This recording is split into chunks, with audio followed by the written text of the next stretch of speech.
2, 1. Good morning, everyone, or very close to good afternoon. This is Dylan Kimlin, live from the River City Classic for 2026. We're about to get underway with our first commentator match of the day, which is our men's 19 plus 3.49 division. The fellas have been cruising along throughout the morning, and that's a good way to start with the net roll. Welcome to the broadcast here at Shaw Park Tennis Centre.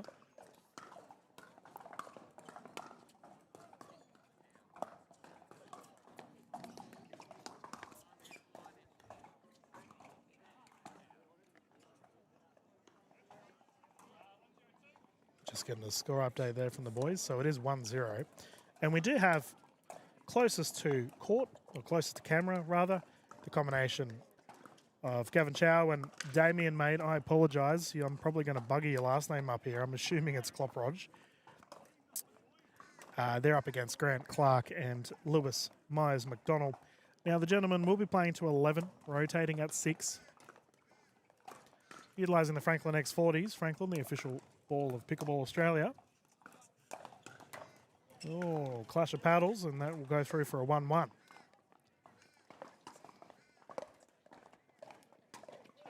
But a big welcome to everyone tuning in, wherever you may be around the country. We had a little bit of a delay this morning, viewers, as we didn't necessarily have a bunch of rain, but there was quite a bit of moisture on the court, and as such, ooh, beautiful drive. As such, there was a bit of a delay, as simply put, the courts were just too wet to play on. So it's good that we can clear that all up. The ladies were out there with leaf blowers earlier, and we appreciate all the volunteers for the Brisbane Pickleball Club for this fantastic tournament. There's that one there on the wide side. Ball will continue on the side of Myers, McDonald and Clark.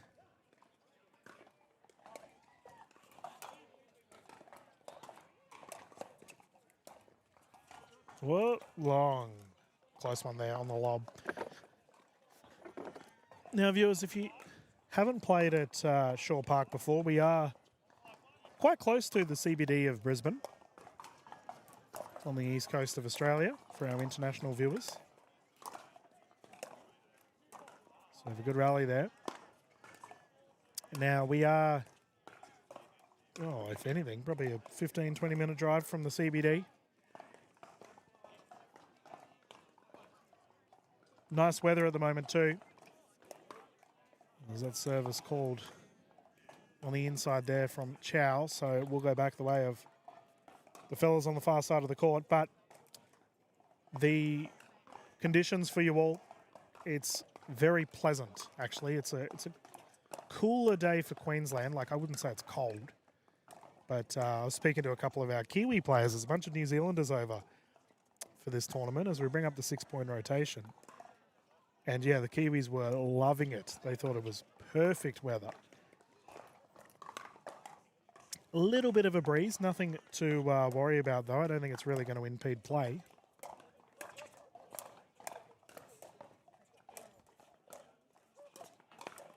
Oh, good rally.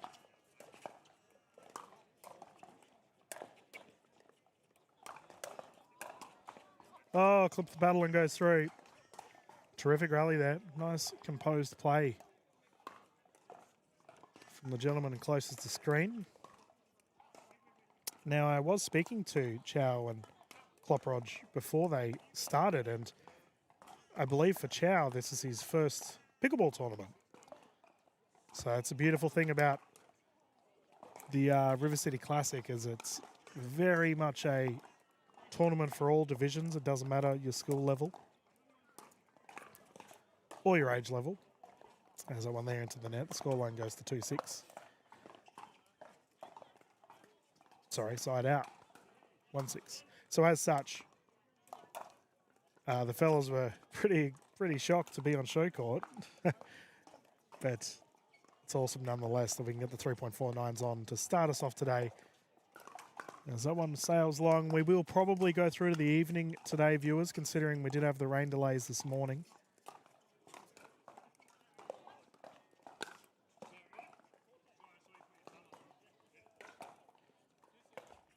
So as such, plenty of pickleball coming your way. That service there goes long, and the ball will come back here to Clark and Myers McDonald. 6-2.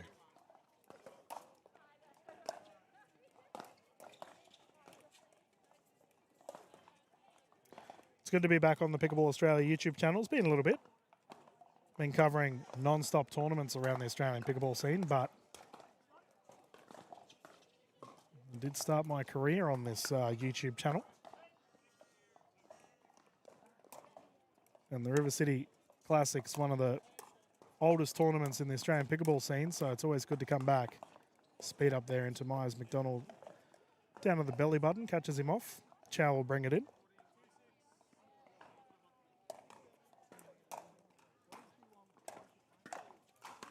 Yeah, he's tried to let it rip. The fella's having a bit of a chuckle.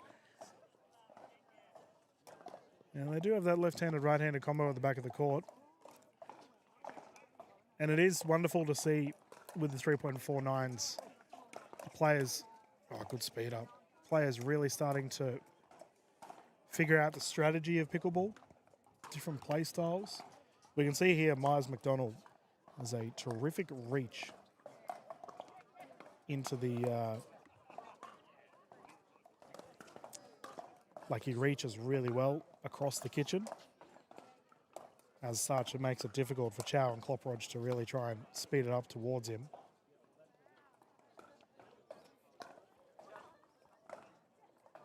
But it's a good mix, viewers, of old school players that have been around for years and then a bunch of newies.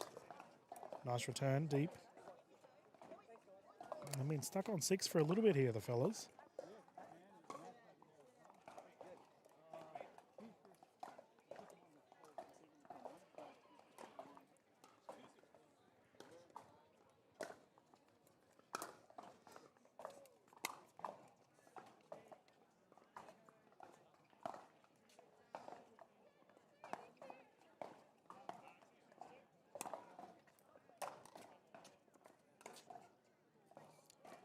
And backhand third shot drop just off there. We'll come back to our side of the court once again. Yeah, return goes long.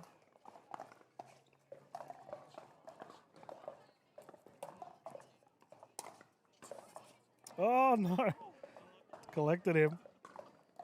That's really unfortunate. It's just sailed away. Unfortunately, the rules do dictate that they lose the rally in that regard. Oh, nice. Down the middle. Great drive.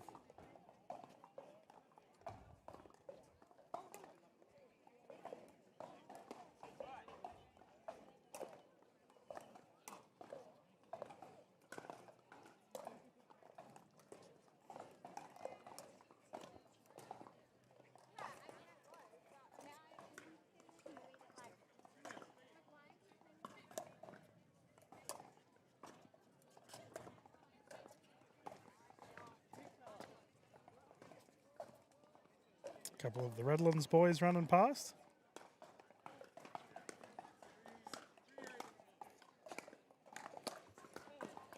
And as always, it's good to see the different clubs turning out in force. So it's a great drop shot. Pickup is good. Oh, down to the toes. Great rally. So I can see, I believe we have our 19 plus women's 3.49 and under division just on the left.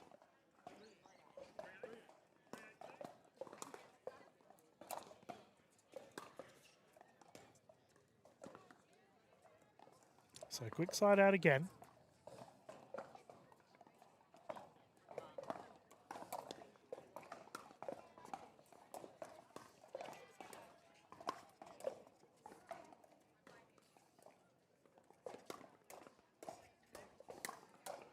Great rally. And terrific speed up there. Once again, I was talking about that long reach into the middle of the kitchen. Unfortunately, if you are going to speed it up, speeding it up down the middle of the court, one of the more dangerous locations, especially to a player with the reach that both Clark and Myers McDonald do have as they move to a game point here, 10-3. And that one's sent for 6. They will take the victory here at an 11-3. And we will continue with our pool matches, viewers, here for the 19 plus 3.49s. Plenty more pickle to go before we get to our finals round. So whatever you are doing this wonderful Saturday morning, strap yourselves in. We will be back live with the next set of games here, live at the River City Classic, not too far away.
Welcome back, everyone. Let us continue the action here at the River City Classic as the gentlemen hop on straight away to get ready for our next game. And this time, as I pull up our pickleball brackets scoreboard, I can see that we do have Gavin and Damien still on the court, and they're up against the combination of Darren Jones and Jacob Hunter. Once again, playing to 11. Fellas rotating at 6.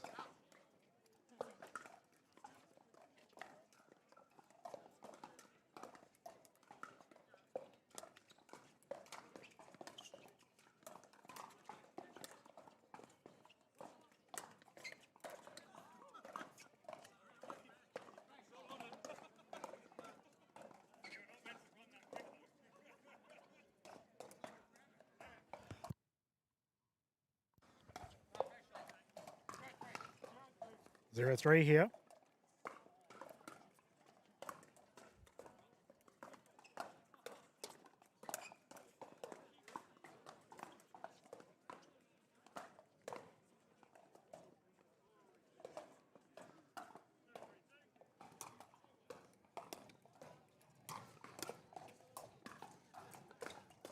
Oh, nice pickup cross court.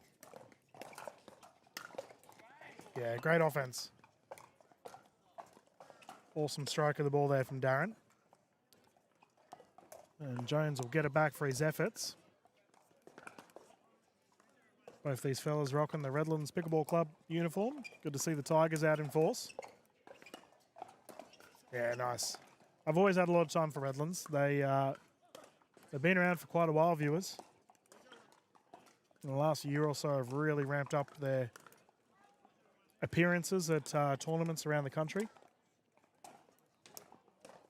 Lob is up. Lob is good. And that one flings over to the net. So 5-0.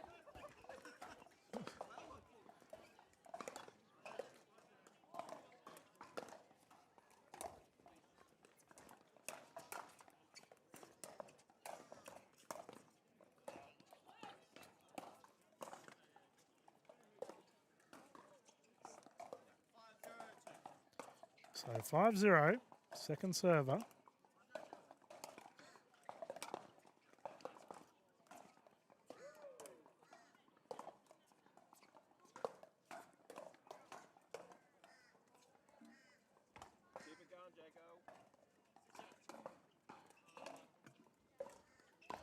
At the 6-point mark, the gentlemen have rotated.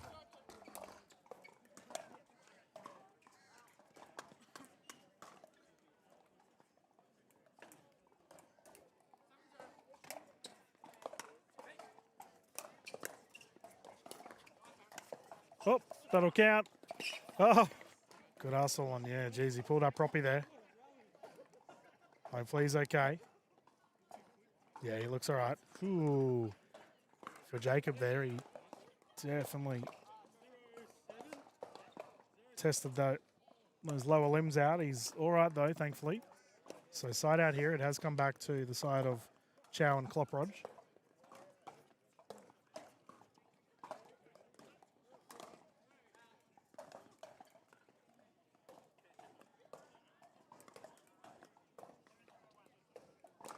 Quick side out.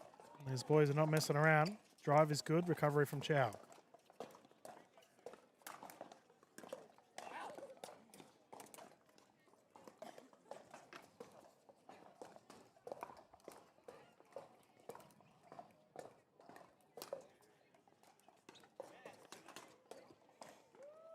Now, one thing that I haven't brought up yet, viewers, is that each team does get 2 timeouts and a medical timeout should they opt to use it. And on probably one thing we don't really see our 3.49s utilise much is the use of a timeout. Great offense here. Oh, geez, he got hold of it. Swung big. And the tape has come up here on the sidelines. We'll see if the fellas opt to.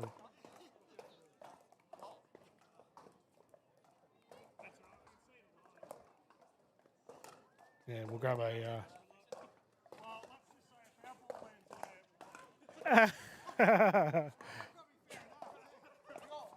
We'll see if they opt to play on. I'll go and sort someone out after this to sort it. But it is 10-0. So game point here.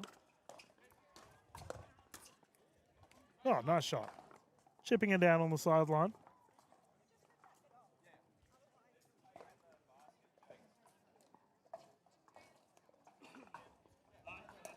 Classic Stace coming to destroy the court. Thanks, Stace. Yeah. Demolition crew.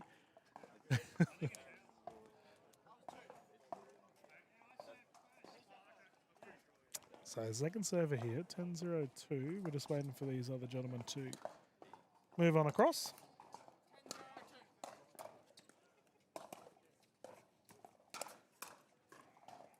Yep, and that'll do it. Clean sweep here for Hunter and Jones, not messing around. Viewers, we will continue with the streams. I'm just going to go and see if we can get someone to tape that court up. We're back live here at the River City Classic. Not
Welcome back, everyone. Dylan Kimlin here in the booth as we continue the action of our 19 plus 3.49s. And we do have, as that is pelted away, these fellas in Gallagher and Litchfield, Littlechild, sorry, looking remarkably casual on the court. I love it.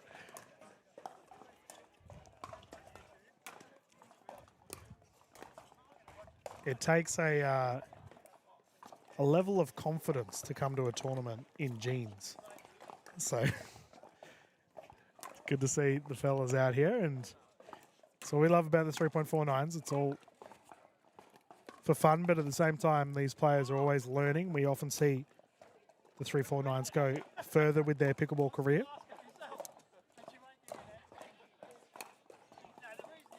So service there goes long. Service. Return goes long. Now Gallagher and Littlechild close to the camera.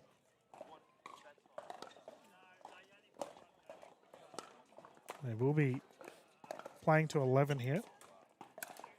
Into the net there for Chow, unfortunate.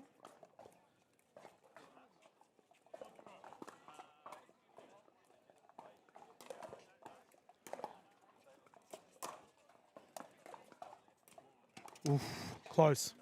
That one there, just on the outside. They're on a good little run here.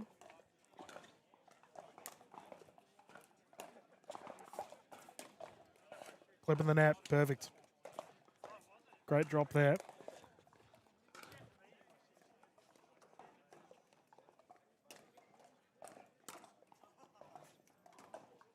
Nice return. Yeah, I was going to say, we're up to a 6-point mark. The gentleman should swap. But we do have a side out here, so we will see both Chow and Kloproj coming to our side of the court. And we'll have them earning the serve. We'll see if they get some points on the board here.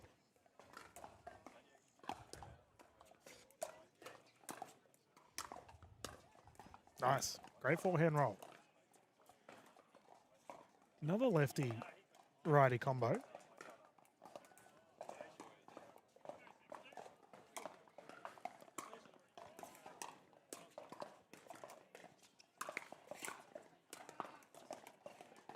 Nice inside out. Punched away there. And the ball comes back.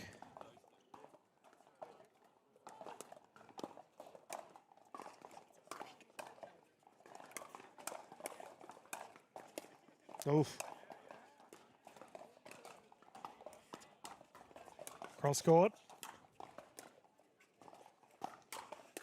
Whoa. That had a bit of heat on it. Great drive.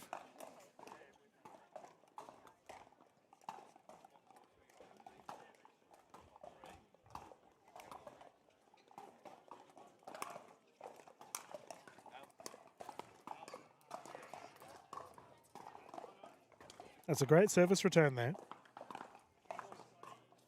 So Chow and Kloproj once again to bring it in. Nice third shot drop. Recovery is also good.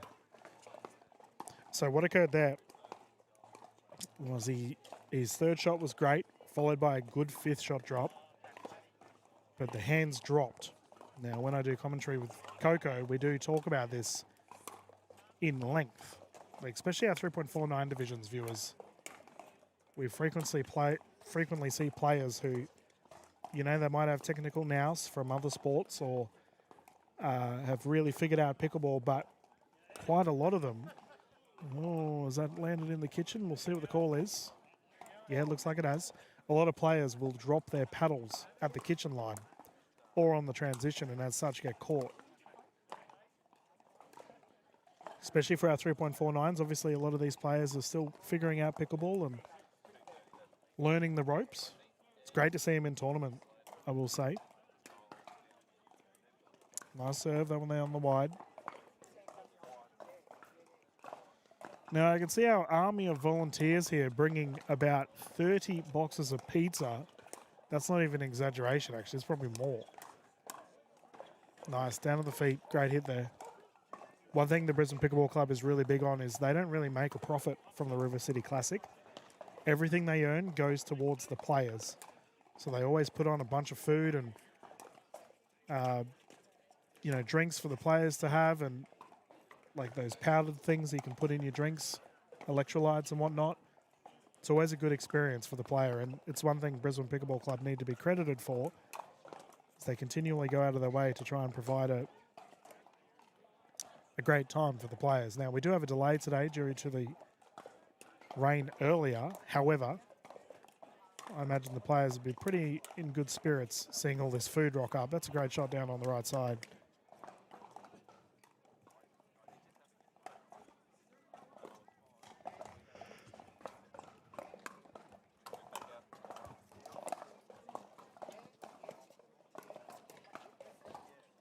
That was good. A lot of backhand slice there applied. Made the drop a bit awkward. So 1-7 here.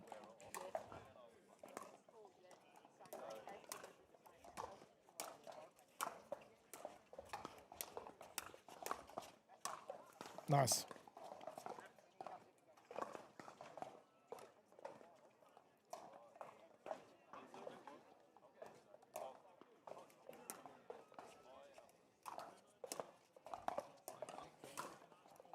I have noticed in a bit of an interesting,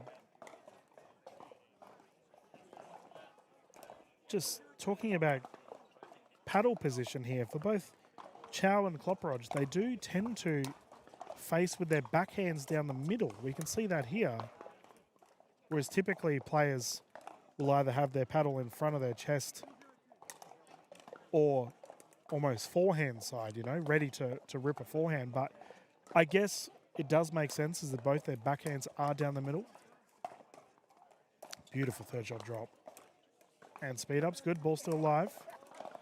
Whoa, just short.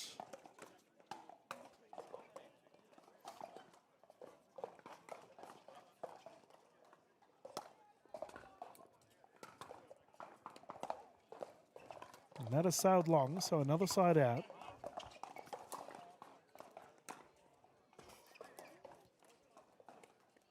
Yeah, a bit of a pushing third shot drop there.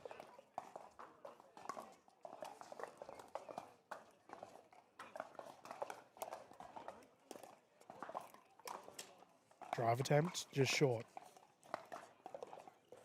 Now, viewers, we will go through to the medal matches for this pool and then continue to follow throughout the day.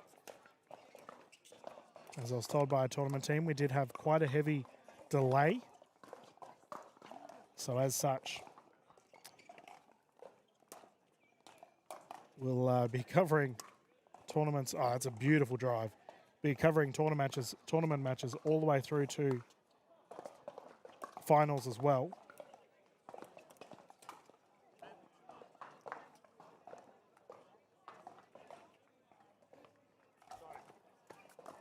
That's just Paul interrupting us, mate. Paul and Matt on the far side of the court. As that one pings wide, and the victory here goes to Gallagher and Littlechild, taking it in an 11-1. Good effort for them. Well, viewers, plenty more pickleball to come here at the River City. I can see all the players running over to get some pizza. Fair enough too. But we'll be back soon. These gentlemen are flying through their matches right now, so shouldn't be too long before our next match kicks off here for the 3.49 pools.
Welcome back, everyone. Dylan Kimlin here in the booth.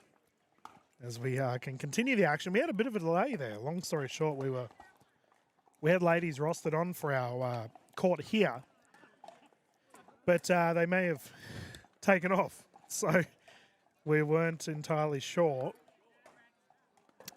who was hopping on. But I can say we have sorted out a match for you all here for our 19 plus 3.49 and under category. And we do have closest to court. We do have the combination of Tiffany Schlatt and Hayley Tatton taking on Eloise French and Debbie Leong as rostered, but oh, nice. Great forehand down the middle there, backhand, sorry. I will get our scoreboard ready for you all, viewers, and then we can get started with the commentary. But it's good that we are able to mix up and have both the gentlemen and the ladies on for the 19 plus 3.49s on our show court.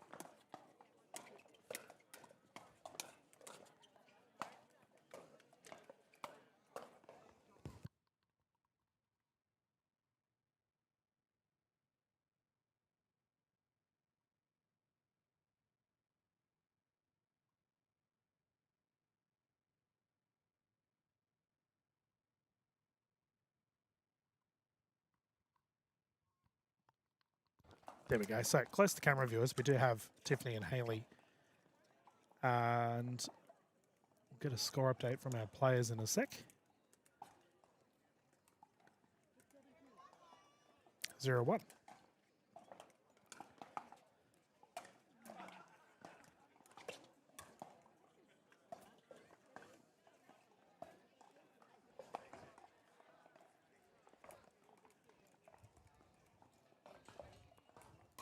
So, for our women's matches, viewers, we will be playing to 15, with the ladies rotating at 8, and the ball will come back here to Leong and French. Eloise to serve. And return there into the net.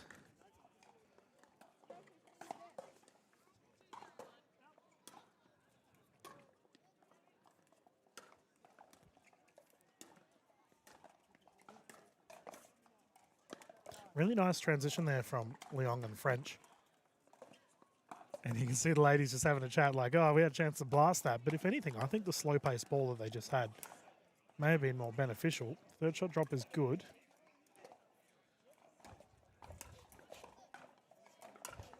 Whoa, clipped.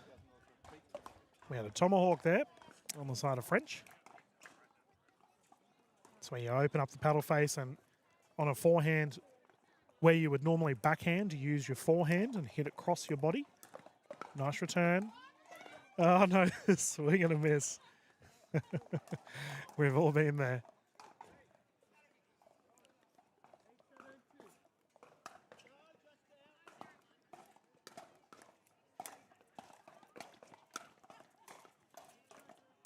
Oof, turtled. Geez, she's trying everything. Very difficult to pull the turtle out. It's when you hit it behind you and hit under your hip in a backwards motion. Not easy to do.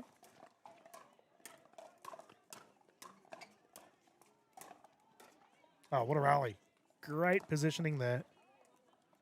Both Schlatt and Tatton had their paddles way out in front.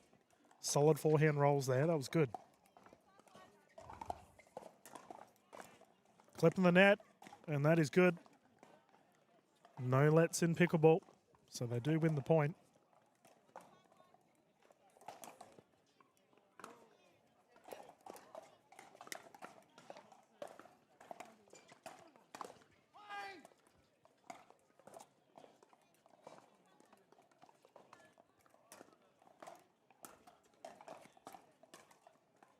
Oh, that's unfortunate. It was a beautiful third shot drop.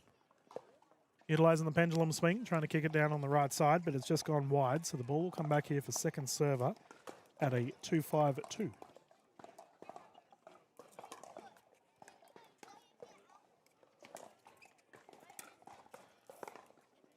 There's that backhand again. Definitely working out for the Redlands ladies thus far.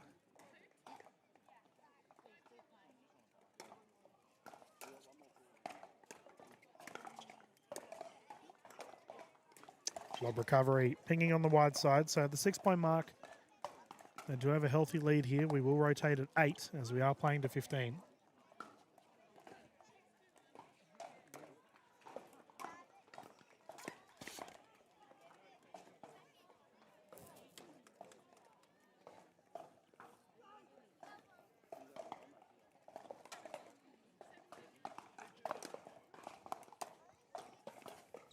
There we go. So 6-point lead here, and the ladies will swap sides.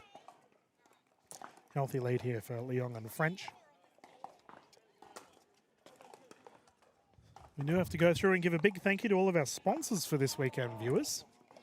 I was having a chat earlier to the Pickleball Superstore and Pickleball Online team.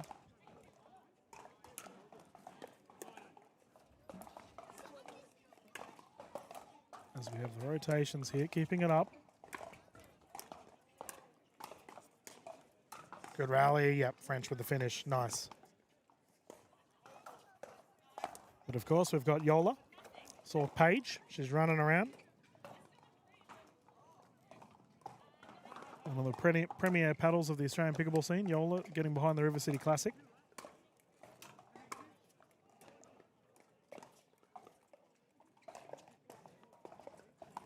Additionally, of course, Get Pickled.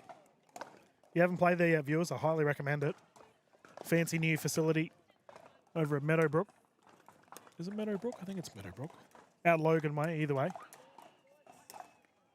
Oof, landed in. If you haven't yet, please take a look at Get Pickled on socials, of course. If you are looking for a fantastic premium indoor facility here in Southeast Queensland to play in, strongly recommend giving their socials a look-see. Book yourself in. The ball comes back here to the side of Schlatt and Tatton. Can they get some points on?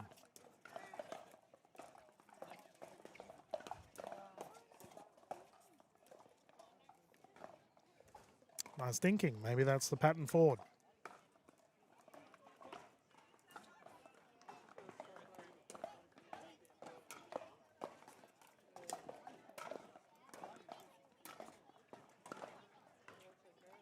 Now the paddle face was up there. Unfortunately, didn't strike it as well as she would have liked, and it's pinged long, so 6-point differential between the two sides. Oh, and that sailed long. A low to high movement on the back end can sometimes result in an out ball.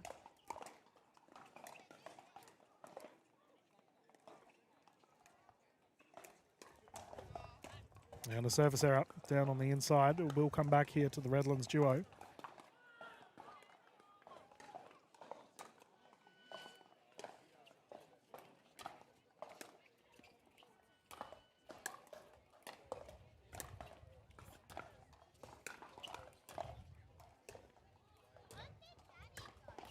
Yes, good strike of the ball there. The transition on the side of Leong there, she could see she tried pushing up and got caught.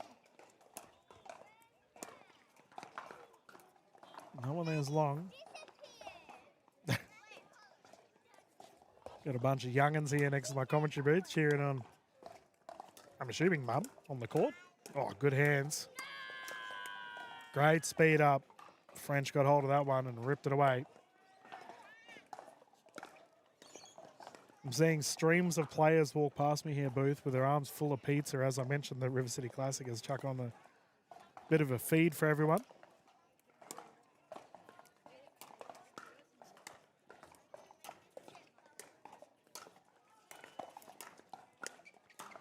Oof. Charged up. That one sprayed long. Typically, with all the matches I commentate, viewers, a large percentage of errors do occur on the transition.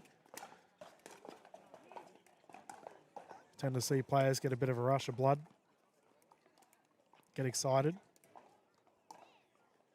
Second server here.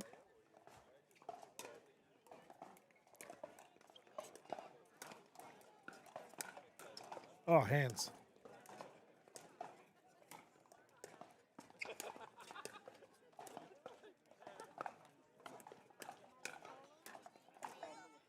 There's probably rally of the match.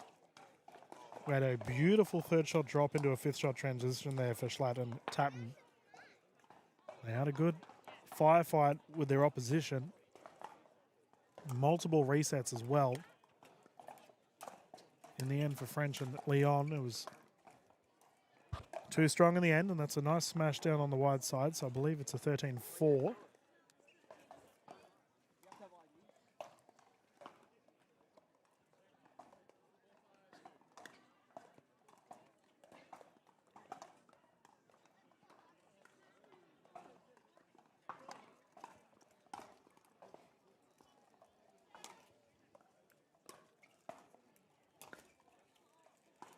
Yeah, you can see she's overemphasizing the forehand roll there on the third shot.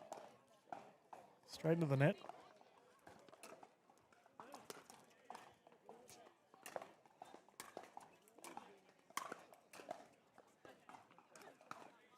Yeah, good offense. Forcing the rotation, and we will see Schlatt and Tatton with a chance to try and build some momentum. A drop attempt there just on the wide side.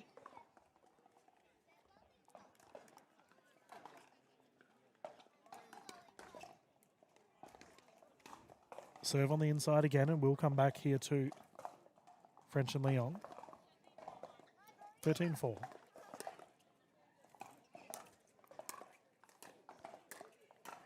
Oh, wow. That is a exceptional jab down the left side with the backhand. Definitely see that's her comfort zone. She doesn't mind engaging throughout the middle of the court. I do wonder whether Eloise comes from a badminton background. That almost looks like a backhand flick that we see badminton players utilise.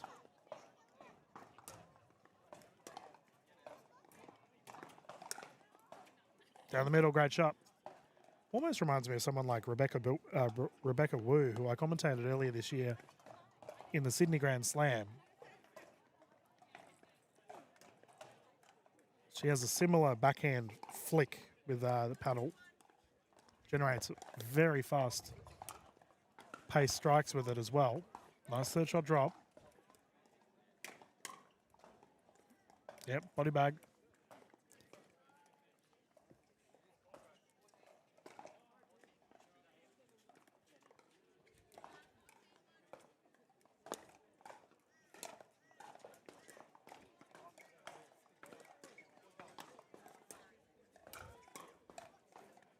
Nice. Down at the toes and away she goes. Great speed up there into the smash.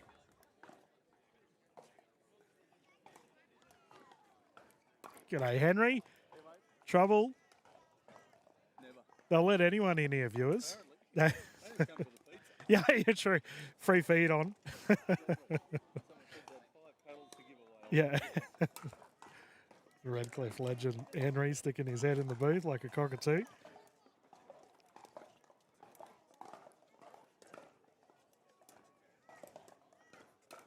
Yeah, great. Placement over power, as we say. Didn't need to wallop that one, just hit it on the side. The ball will come back here to Leon and French. At a 14-6.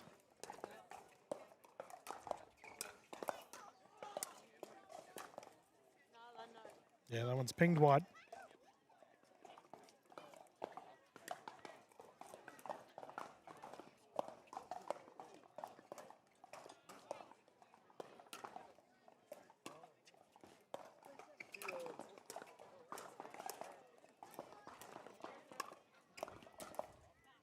That was a really well-placed smash there. Debbie was pushed out on the far side, opened up the gap, and once again, placement over power. Didn't have to wallop it.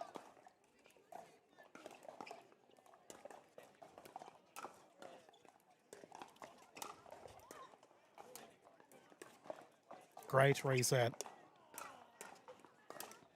Oh, the net. coming into play there. Both Schlatt and Tatton did well. But French is playing very well on the offensive side of the patterns right now. And that ball's gone long.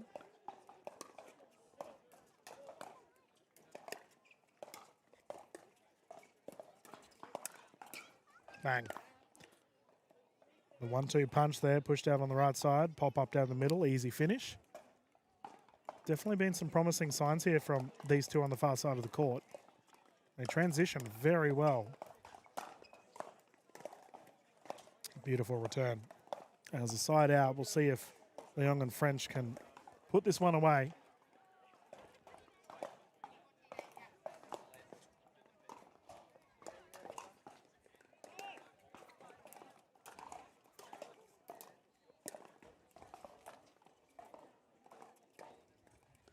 Perfect. Forehand roll down on the wide.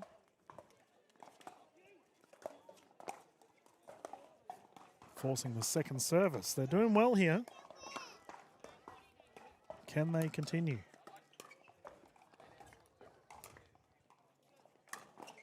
Oh, the third shot lob results in the out ball, and the victory here will go to Leong and French, taking it at a 15-8.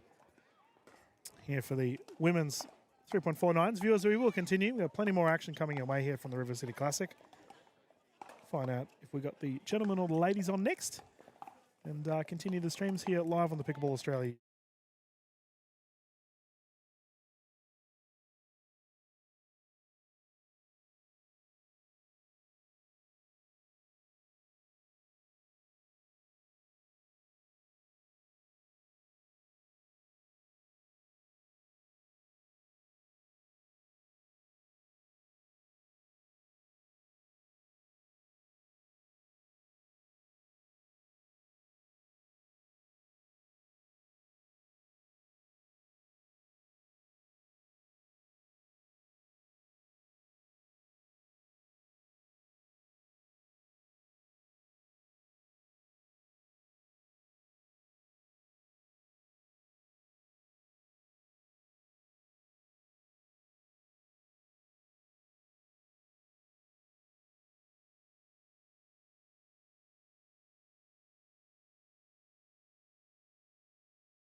G'day everyone, welcome back to the River City Classic. Dylan Kimlin here in the booth with you as we're about to get underway with our first gold medal of the day. We do have our gentlemen out on court, and this is going to be the men's 19 plus 4.0 division.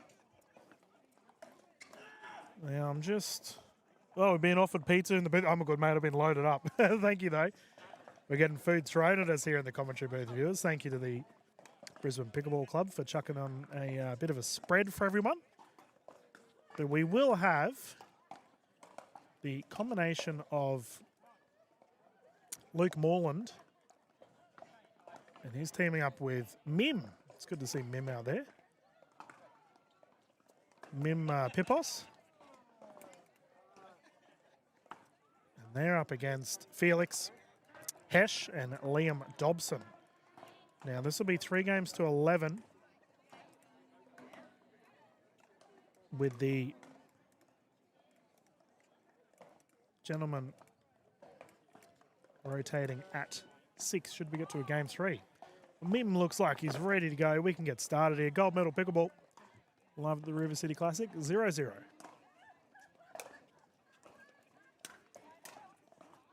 First ball goes long, and the scoreline will continue here with Pipos and Morland getting first on the tally.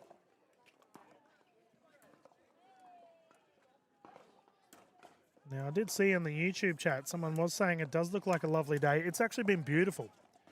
We did have some rain concerns earlier this morning, but since then, it's been picture perfect. There's the first 2 there going on the side of Morland and Pipos. As always, if you have any questions about the tournament, what's going on, what to expect, who's who, just let them know on the Pickleball Australia YouTube chat. I'll do what I can. I'll keep an eye on it as well.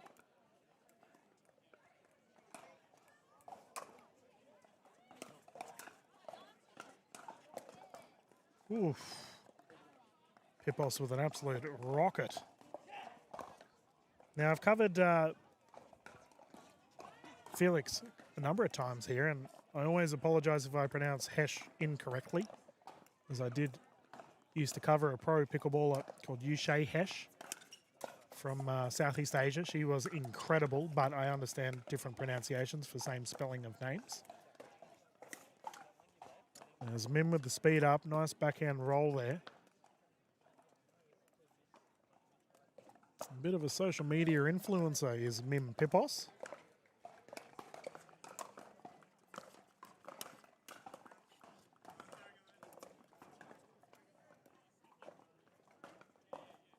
his social media platform of Journey with Mim, going around to all different breweries around Australia.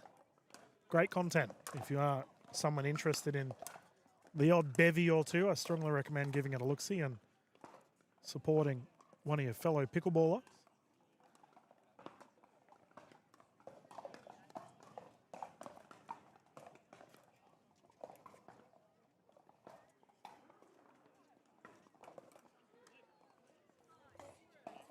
So 5-0 here.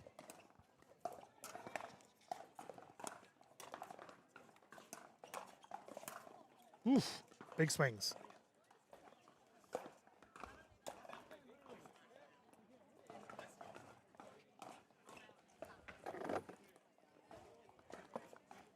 And it looks like we do have a timeout here on the side of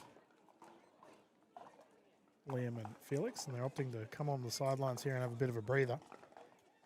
And fair enough too, viewers, considering, as I mentioned earlier in the broadcast, each team does have 2 timeouts and 1 medical. And, you know, it's pretty well stated across the pro scene. You should never finish a match or never lose a game with timeouts. You can take some time off, reassess, and relaunch. Definitely should be something to do.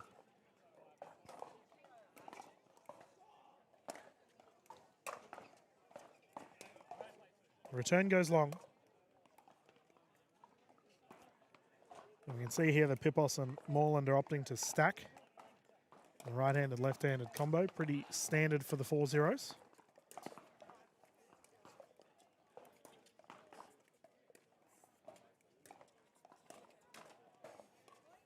So that was some great dinking there from Moreland. He was just really slowing things down with the dinks. The speed up towards Pipos was initiated and he was able to finish it off.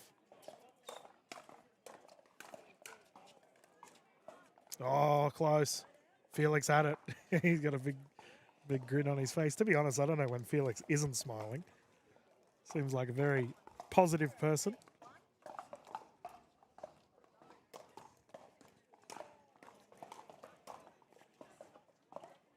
So forehand slice there, unsuccessful.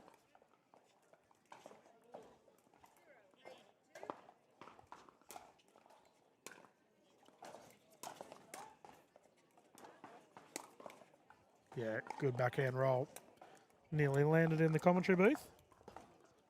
And that'll be a side out. So we'll come back here to Pipos and Moreland.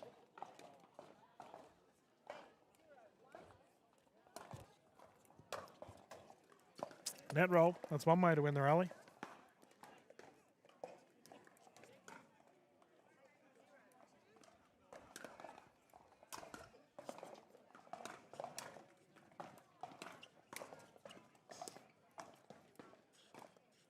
Terrific driving there from Mim. He really runs around. I'm not going to say he's running around his backhand, but he really makes an effort to get his footwork in the correct spot before he launches.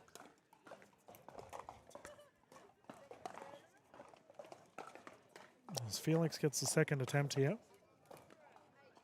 Looks like he's rocking a... Is that a pickleball shirt he's wearing? Looks like a pickleball court on the front. Yeah, down on the toes. That's a tough one to dig out.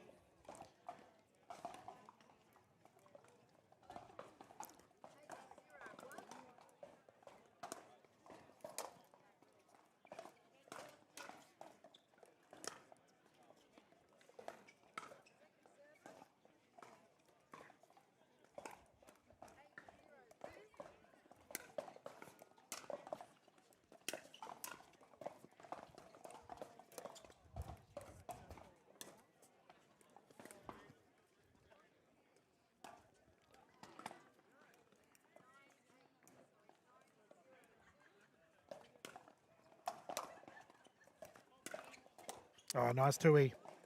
Moreland has ripped that, and they find themselves with a game point opportunity here for the first.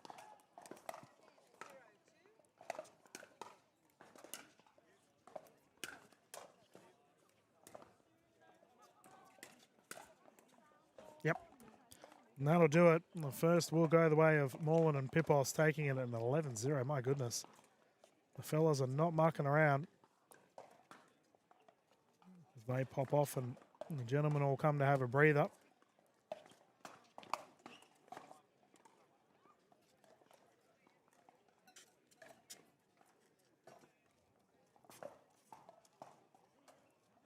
Now, viewers, I did have a chat to the tournament team prior to this match, and I have confirmed that we do have quite an extensive delay.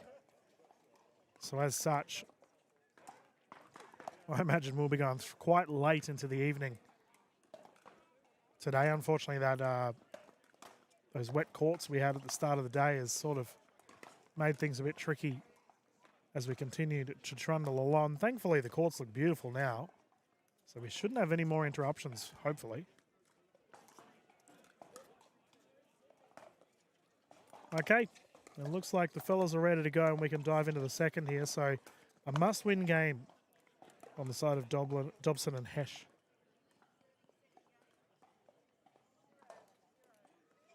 0-0.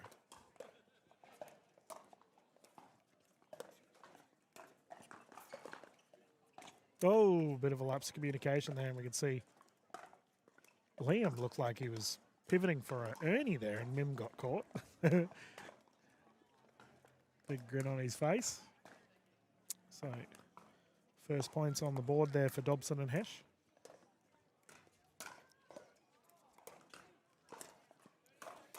Nice. It's a bit better.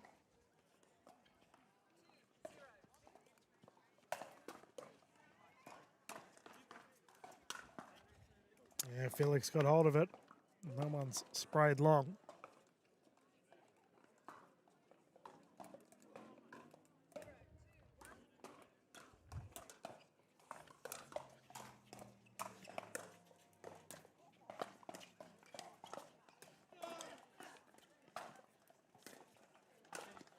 That is really well played there from Felix.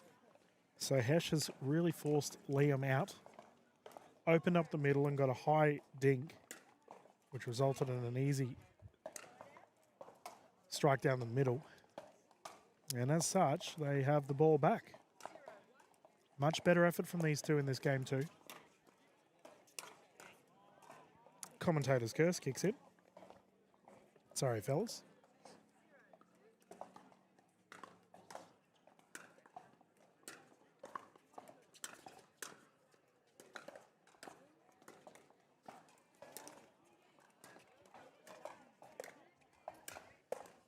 Oh, good pickup.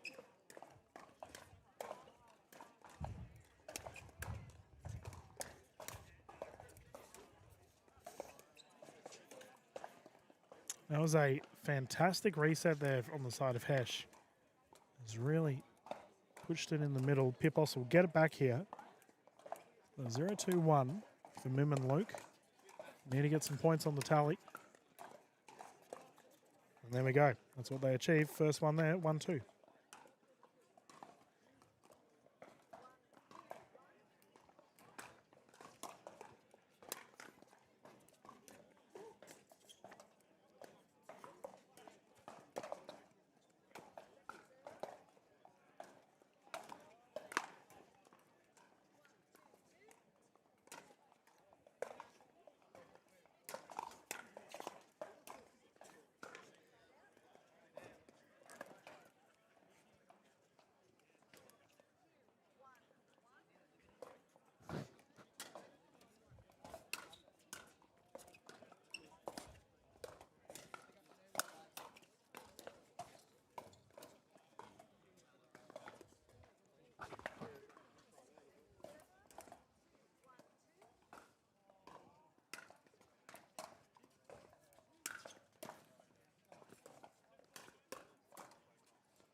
Much better. Dobson and Hesh are transitioning so much better in this game too. In that instance, we could see Liam really controlling the tempo.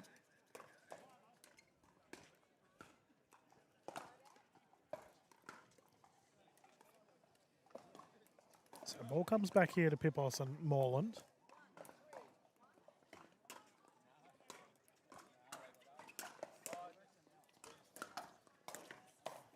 To the end of the net.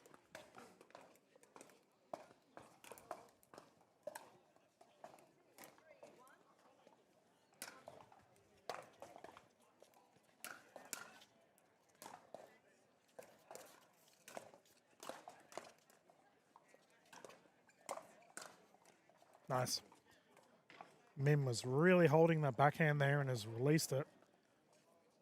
Absolute rocket down at the toes. So they tie it up at 3 apiece.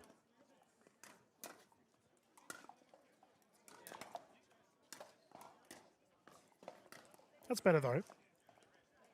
Hesh down at the feet. Caught in that second third, and we got a tape repair here on the side of Luke.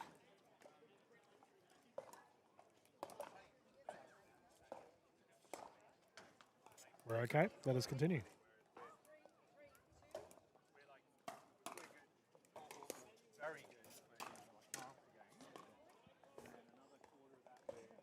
So Pipos and Moreland take the lead here. They had a terrific start.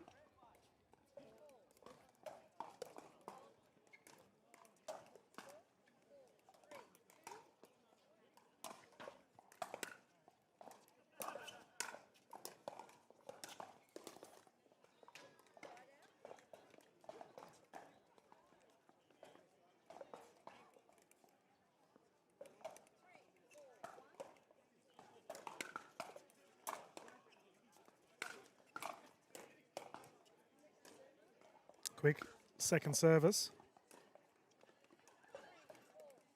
We haven't had any really long rallies thus far, viewers. The errors seem to be happening quite early in the passage. And there's a good example of it as it comes back here to Pipos and Moreland.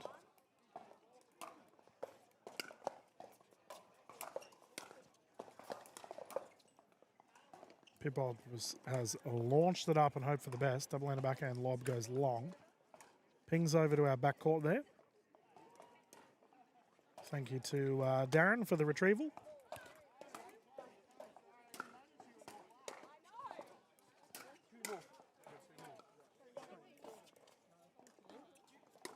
Nice. Great reach there from Felix. Punched it down on the right side.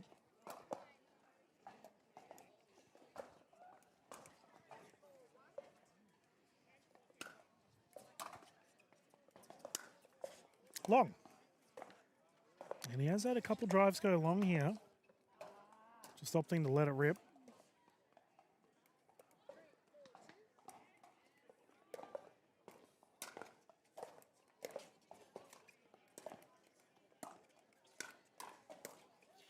Nice.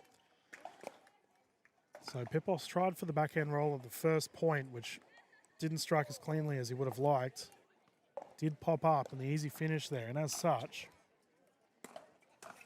the ball here has come back to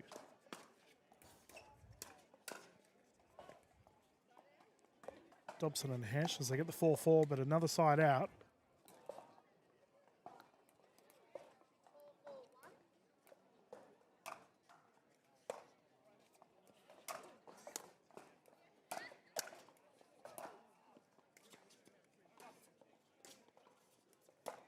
Oh, he's gone for the noggin. And thank goodness he didn't connect, because that one sprayed long.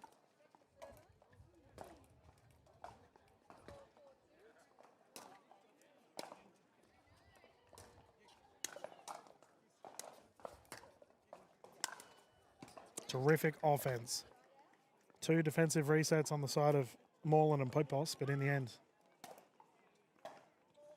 the big finish puts it away, and another side out. They've done really well here, Dobson and Hesh, to just slow the momentum of their opposition. And that is sprayed far away. Good speed up.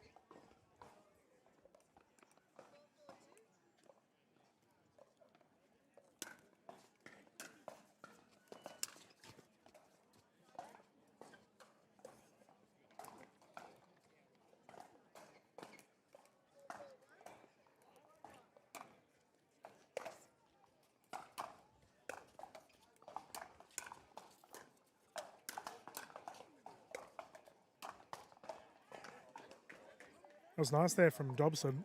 He's got a terrific forehand roll on him.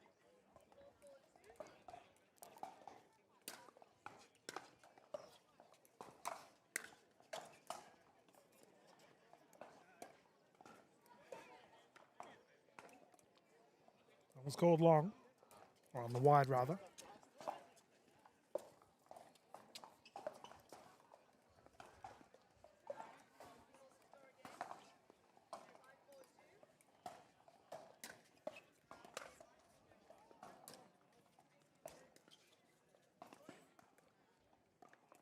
And they're the errors that really can't happen for Dobson and Hesh.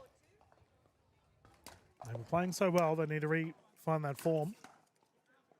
As that drive has gone long and Moreland can't believe it.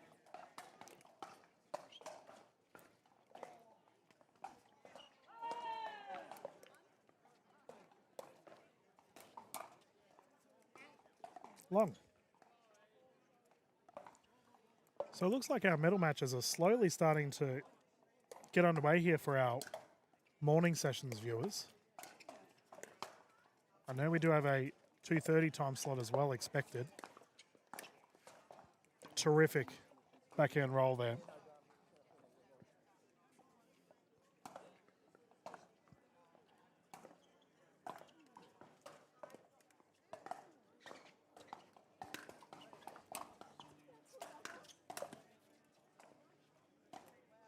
It's good from Hesh.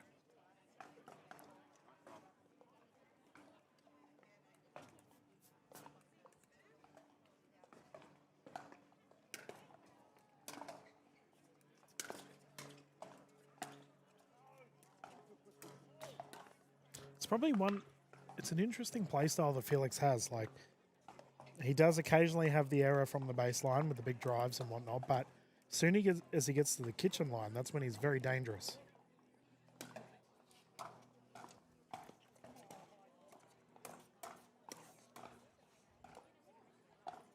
See what the call is.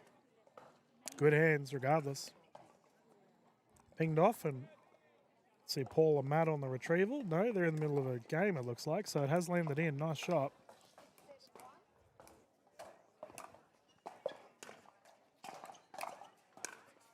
Oh, the big poach. The gap is there. Min with the run.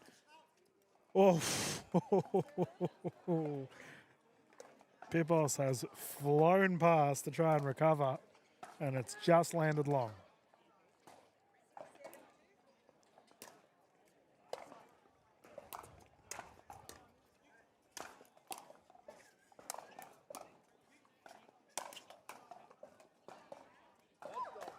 Yeah, good smash. He's had to try and put the paddle up like a bit of a shield there, Mim, has been caught. Great offense on the side of Hesh there. And they are well and truly in this one, viewers.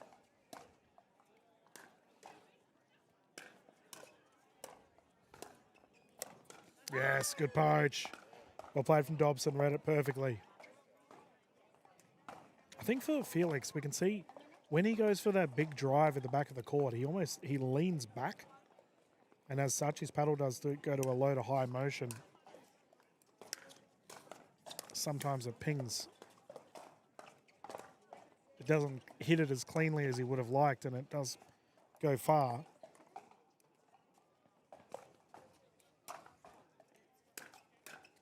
And that's another example of it. See, it's that low to high motion. I think once Hesh gets that sorted out, he'll be a formidable player because, like I said, at the kitchen line, he's very strong.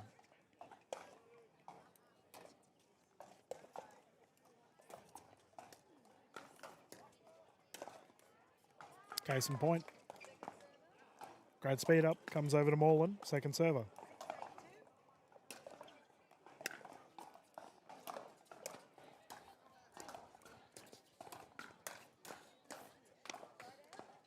Yeah, the forehand opportunity, walloped into the net. These two definitely have control of this game. Can they put game two away and force the third? Drive attempt into the net.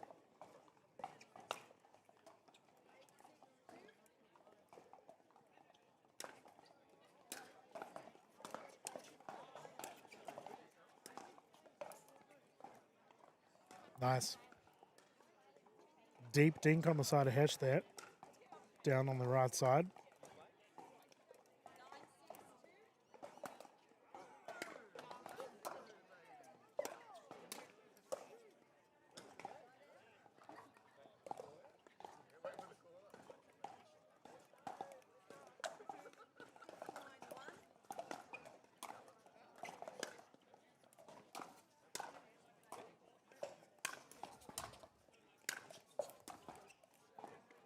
Once again, great movement on the kitchen line there. Mim on the defensive multiple times with the error in the end. Second service. Now it's a better drive. Moreland's had a chance a couple of times now, looking for that big rip. He applies a lot of topspin on the ball.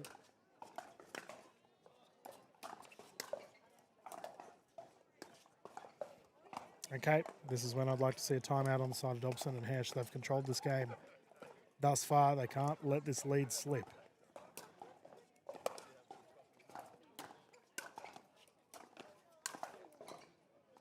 See what the call is.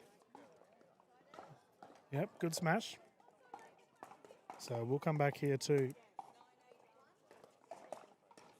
Felix and Liam.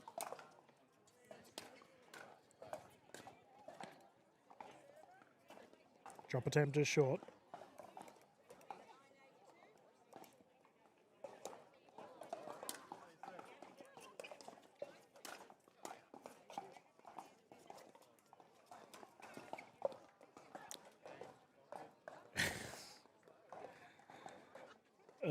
Mim.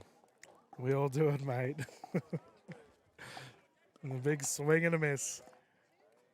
And it goes back here in a game point situation for Dobson and Hesh.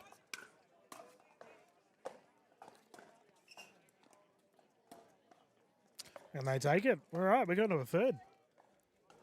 Terrific effort there for Dobson and Hesh. They've bounced back very well. Considering the game one was quite a large scoreline.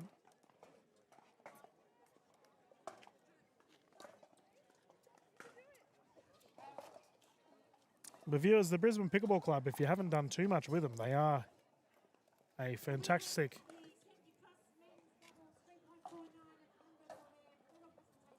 club that has been around for a long time. I've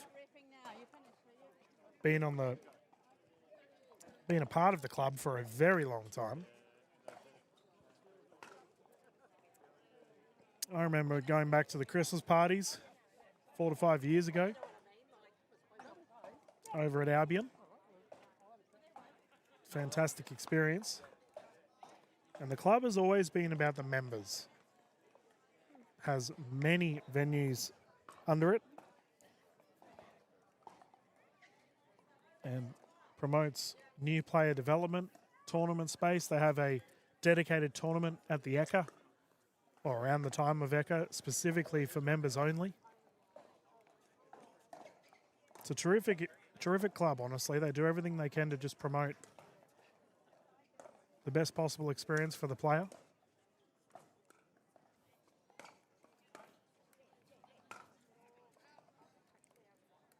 And the committee have to be credited for their constant efforts. Okay, let's get started. Game 3 here. We will rotate at 6.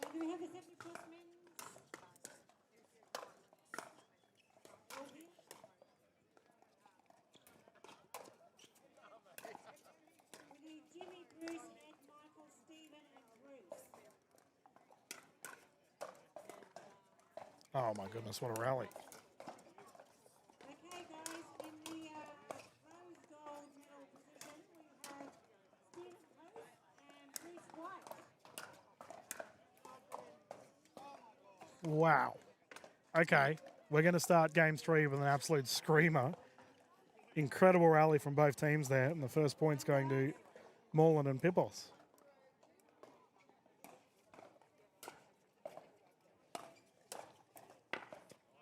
Double hander backhand down the right side, that's good. Side out forced.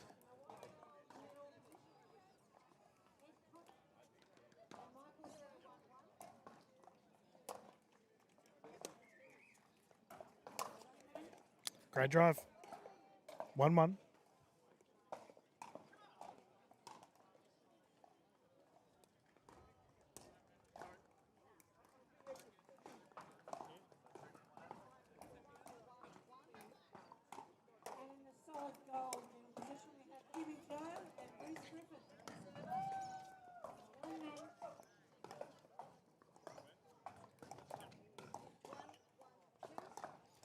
You can just hear the medal presentations happening just behind our commentary booth here, viewers.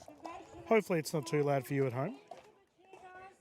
Sounds like our 70s are just getting their medals for the gentlemen. Kath Griffin's over there running amok.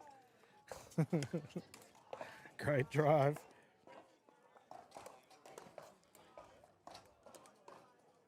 You can see the legend himself, Mr. Jimmy Joe, receiving a medal.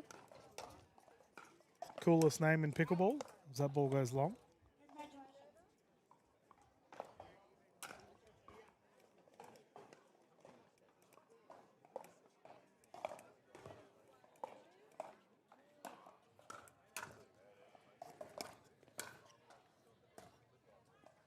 Drop attempt just short.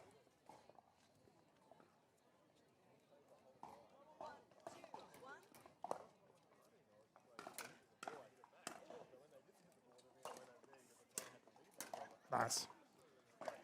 Started initially with that double-handed backhand position. Opened it up. Backhand punch was good. Whew, long. Now, I'm assuming there's semis behind us, viewers.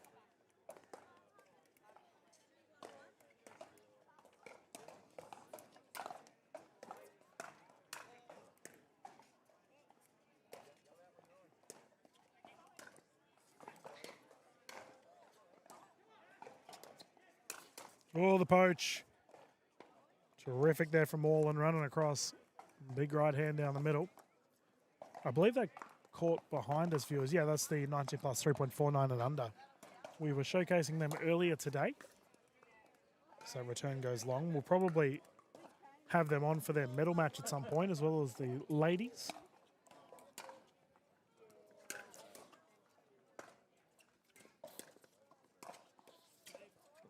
Ball's long. Forehand roll was good, and we have a timeout here on the side of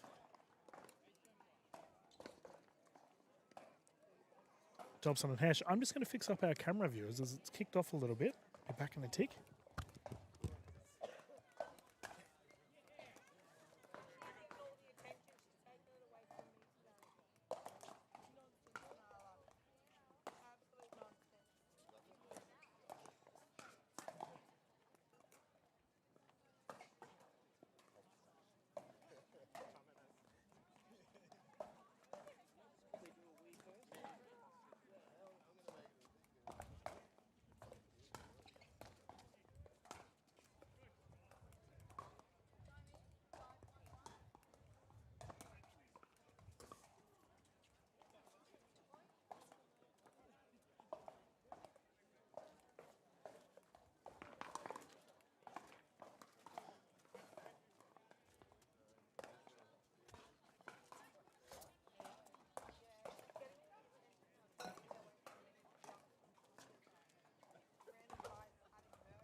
Okay, that brings up the 6-point mark, and the gentlemen have swapped sides. Game 3 here.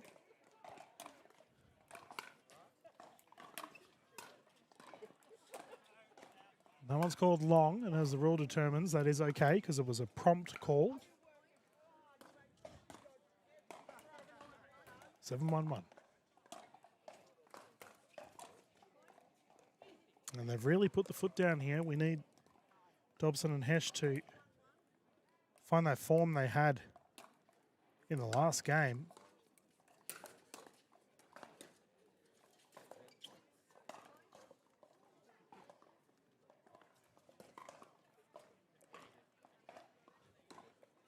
It looks like we got another timeout here called on the side of Dobson and Hesh as they reevaluate.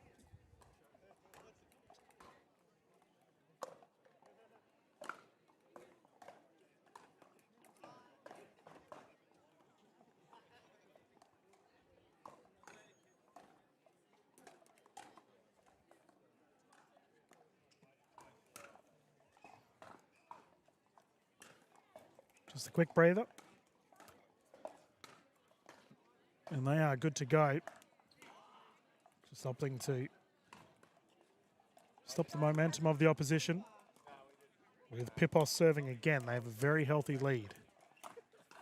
Okay, good timeout. They need to defend again.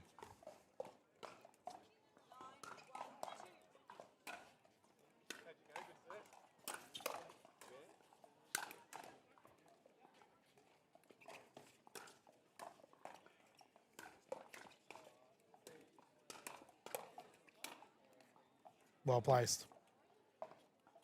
It's terrific forehand presence, Mim. Up at the line. And then forehand roll, punching it down on the right side. Perfect. And that'll do it, viewers. Gold medal point and gold medal secured for the men's 19 4.0 plus division. Going to Luke Morland and Mim Pipos for the silver. A well-deserved effort going to Hesh and Dobson. Viewers, we will continue with the broadcast. Plenty more pickable action coming your way here at the River City Classic. Get our next set of games good to go here on our show court. We'll be back live very soon.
Viewers, I just realised I've been waffling for the past 20 minutes and it's been muted. Oh, dear. Had all of these funny quips and great jokes, good stories. It was all for nothing. So, 1-6.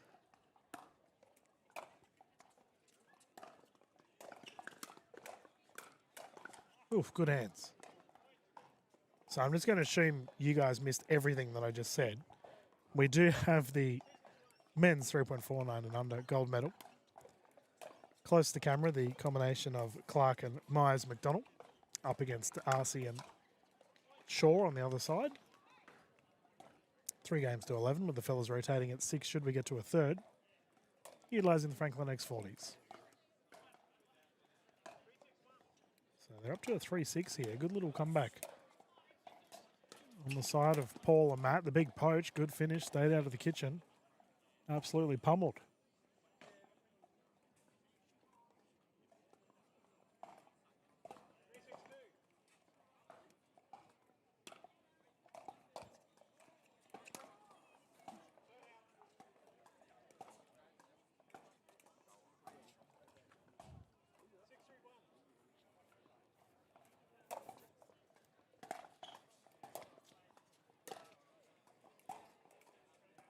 The ball's called long.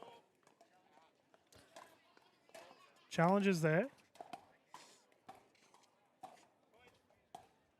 Confirmed out.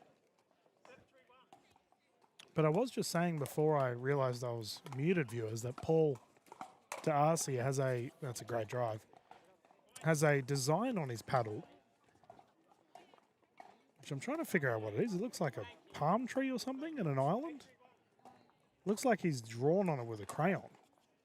Now, I don't know what Paul gets up to in his spare time. He might be a fan of crayons. But when he heads over to the other side of the court, I might get him to hold it up for our camera so our viewers can see what it is. Good speed up there from Shaw. Really rolls that top spin, Matt, when he gets those opportunities to put it away. And they are doing much better after that initial timeout.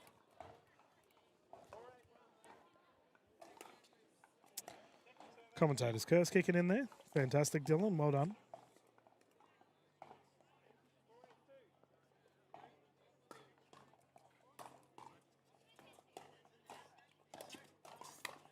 Yep, great finish. And there's that forehand I'm talking about. Really sets himself and rolls over the top of it for the forehand roll. You can see Matt's rocking a Yola, one of our sponsors for this weekend. Push behind D'Arcy there, and the ball will come back to Clark and Myers McDonald.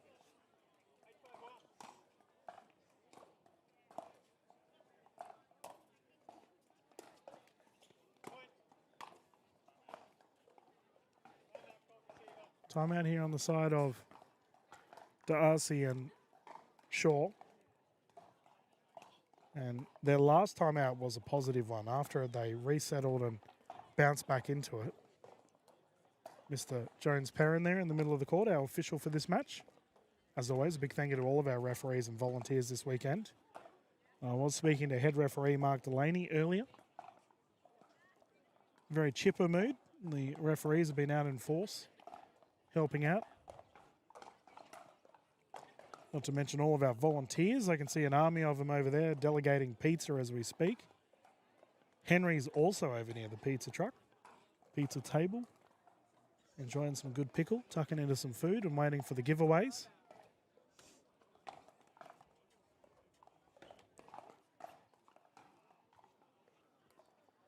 Okay.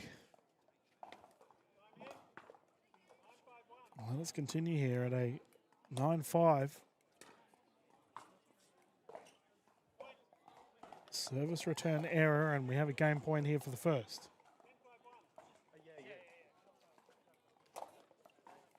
Oh, and they take game one on a net roll. Paddle taps all round, and the fellas will hop off for a breather as they take the first Positive match there for Clark and Myers McDonald. We'll see if Paul and Matt can respond.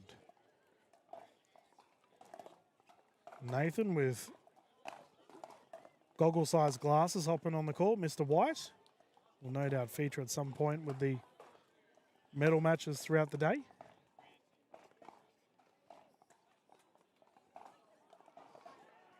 And there's Miss Stace, another legend from Redcliffe. Going to grab some pizza, I'm assuming. Walking over to the volunteers table, where all the volunteers are sorting everyone out. We have to give a shout out to the BPC committee this weekend, viewers. Emma Jones Perrin's been working her tail off to make sure everyone's looked after. You can see all of the, actually the tournament desk is quite busy at the moment. Kath and Tony are over there delegating, and a slew of the other tournament volunteers with their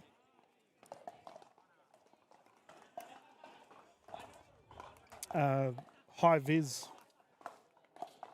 vests on. Okay, 0-0. So game one went the way of Myers, McDonald and Clark, and body bag there from Darcy is good. And as Kylie Dunn would say, that's a bag.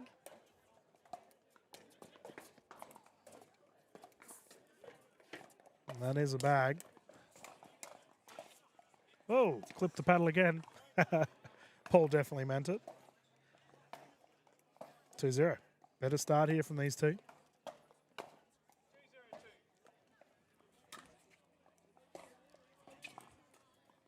Great third shot drop. Oh, what a speed up. Down the middle, and that is ripped through. Still trying to figure out what's on Paul's paddle. Yeah, it's like a palm tree with a beach or something. It looks cool. Yeah, well left. Someone there sprays long.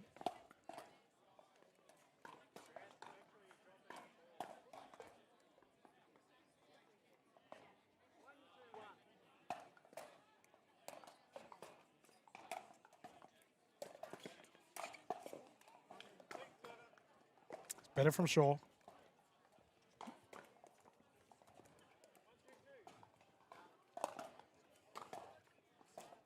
Kicking on the wide, the aggressive service from Myers McDonald and Clark. They've really been putting the pressure on early, as that's a terrific drive, and they take the lead at 3-2.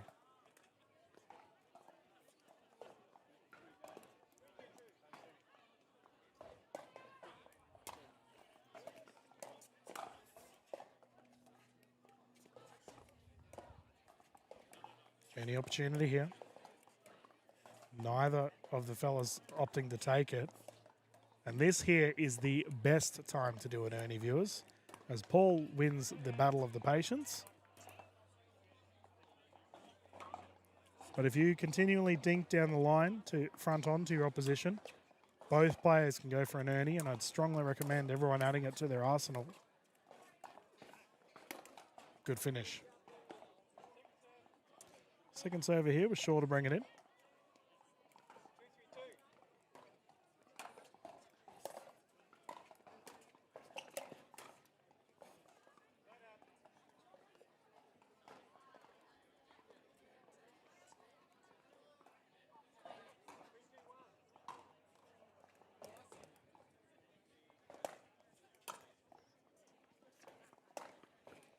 Ooh. There's an exceptional drive. Very close to the line, but he hits it very flat.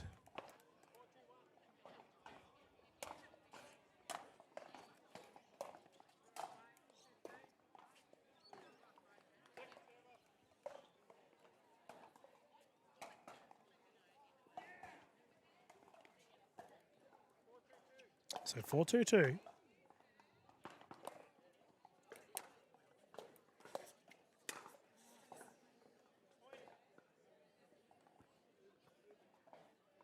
G'day, Mr. Jagger.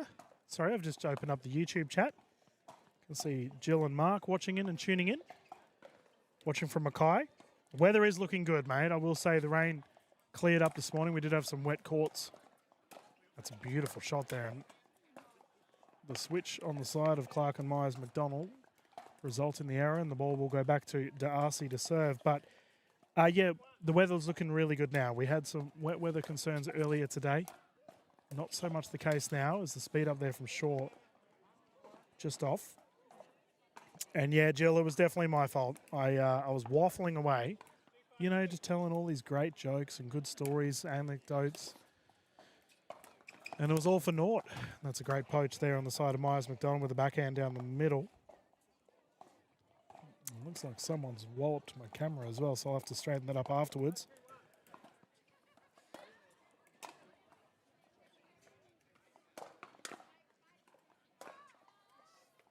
Deliverance as he pummels it down into the back left corner again.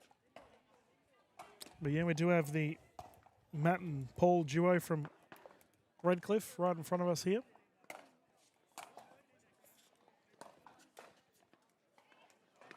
And D'Arcy down the right. But they've got to try and contain Clark and Myers McDonald, who are controlling the tempo very well thus far.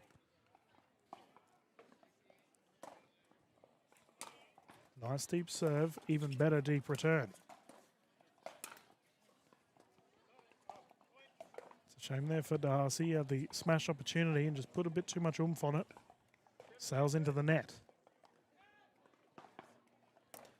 As always, viewers, though, we'll keep the YouTube chat up from time to time and take a look at any questions or queries you might all have.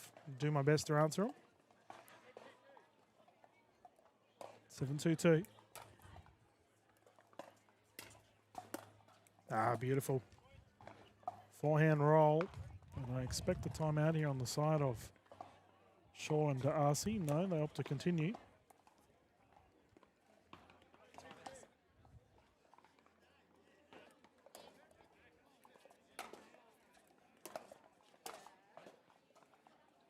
As that forehand roll I was referring to earlier, Shaw definitely gets under it and really rips it. Well placed.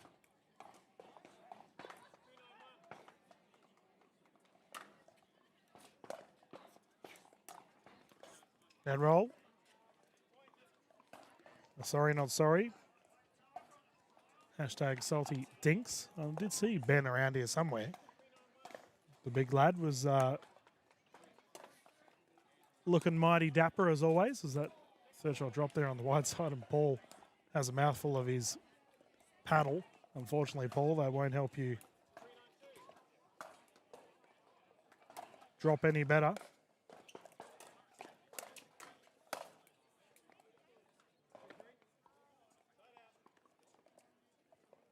Side out called, so we'll come back here to Clark and Myers McDonald.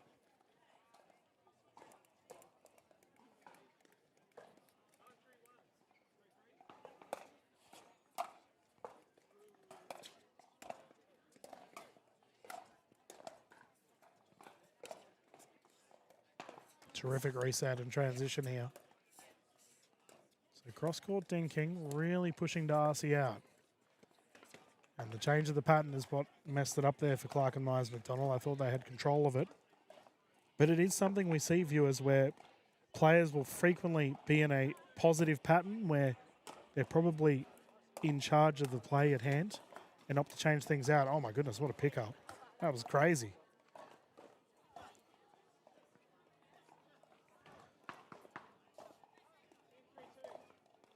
(10-3) viewers, gold medal point.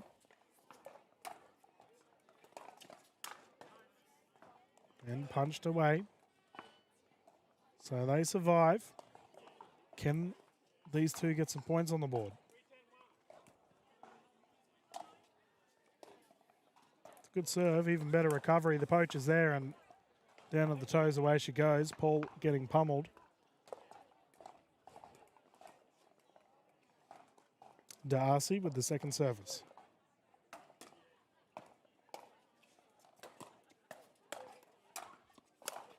Great finish. Forehand slap. down on the tee, and once again, Clark and Myers McDonald have a chance to serve for the match.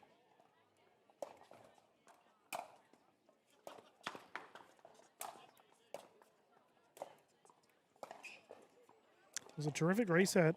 Darcy dropped it softly down the middle. 3.5 for medal presentation. Service into the kitchen, so we'll come back on the side of Shaw and Darcy. Speaking of Shaw, we are here at the Shaw Park Tennis Centre. Big thank you to the staff here. They've been flat stick providing caffeine to all the players as that service goes long. Ball will come back here to Paul. Hajong, Isabel, Sophia, Summer, Malika, Madeline. They're pronouncing correctly. Another side out. And another opportunity.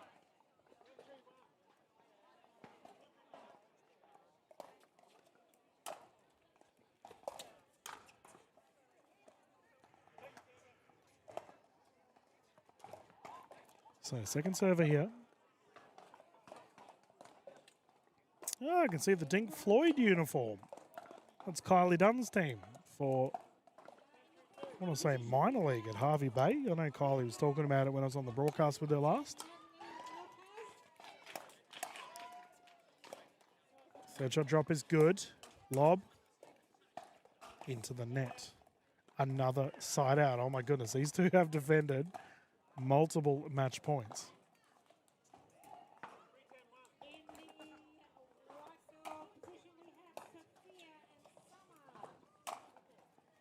Well done, ladies. Forehand down the line has gone on the wide side, and I think that's all these two need to do, Shaw and Darcy, is just limit the margins. They're really trying to play big shots down the line. To Hajong and Sibel. Ernie, recovery, speed up, well played. See, in that instance there, they fired off after the Ernie. They fired off a speed off at the player that was stationary. You know, like, you got a gentleman that's moving on the far side of the court as that drive is good and the victory will stand. As the gold medal goes through to Clark and Myers McDonald, taking it in 2-0. And it looks like, yeah, game is done, Tony. All good. Tournament director Tony Sarton sticking her head in to confirm. Well done to the boys. And on the side of Darcy and Shaw, they will take the silver medal here for the 4.0s. For the 19 plus 3.49s. Soon to be 4.0s, no doubt. Viewers, we will continue with the streams. We've got plenty more pickleball coming your way here at the River City Classic. As I'll go and chase down Tony and find out what division we have on next. But the fun will continue here at Shaw Park, not too far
G'day everyone, welcome back to the River City Classic. Dylan Kimlin here in the booth with you as we are continuing the fun with our gold medals. We do have the 60 plus 3.49 and under men's gold medal currently on our court.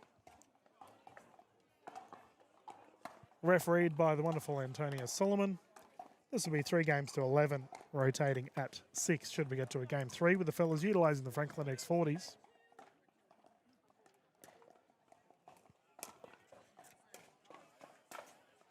Yeah, nice. And we do have on court the combination of Bullock and Bradshaw currently serving.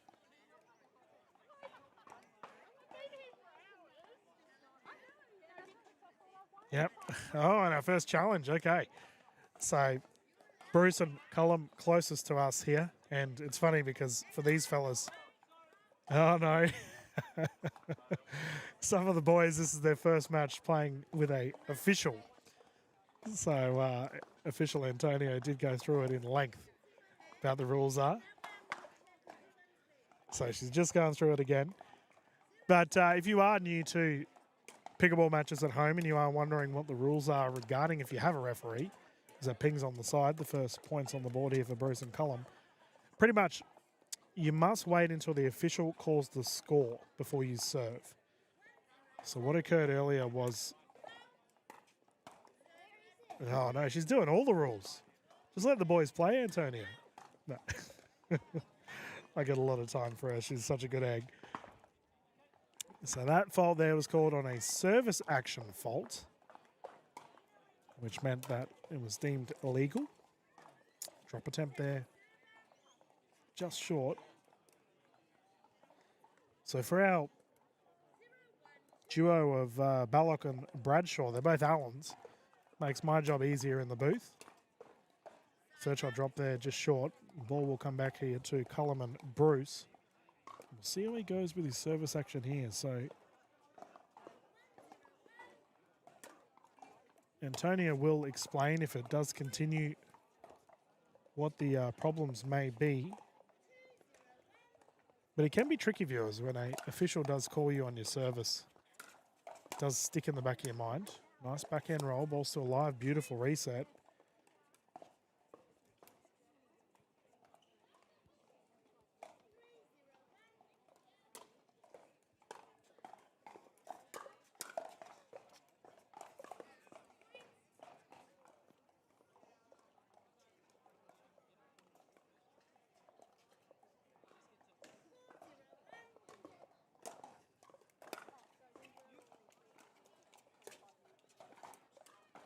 Oof, body bag. Good speed up. Now remember, viewers, each player does get 2 timeouts and a medical per game. So, well, the medical's per match. But one thing we do see, especially for players that are new to an officiated match, is they don't utilise their timeouts much. And Antonio did stress that to the gentleman before we started. Like, we do have timeouts, you can use them.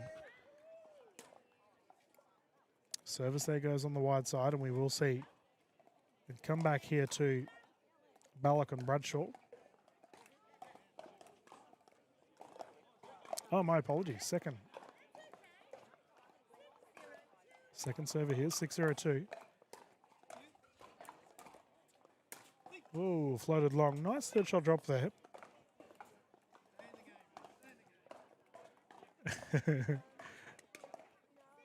Good positive messages here from both the Andes. Oh, great reset. And down the line. Beautiful play there from Bruce and Cullum. Controlled that very well.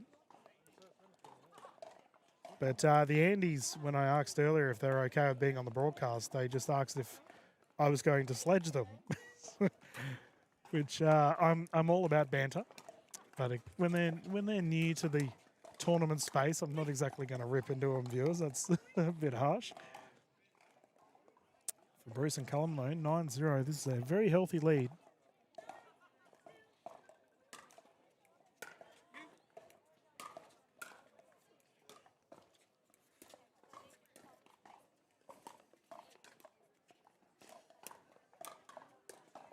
Yeah, great speed up, shoulder check. And I did mention it earlier in the broadcast, actually, viewers, in that quite a few of our players in the 3-4-9s have been caught with their paddles down.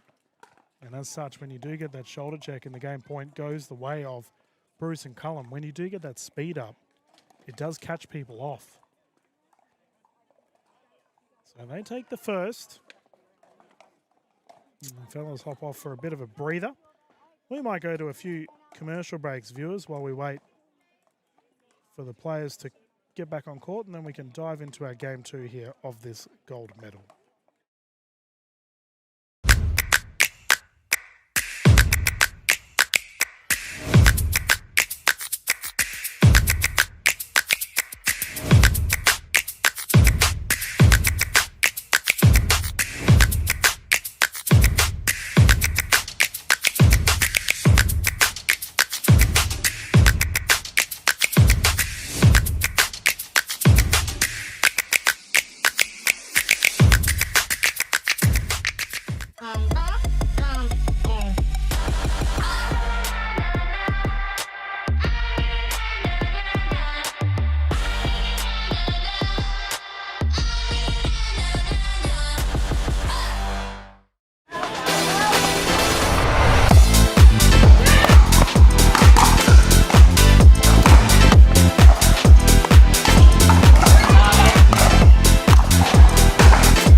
Welcome back, everyone. I'm just having a chat to the boys as they come over for a bit of a breather.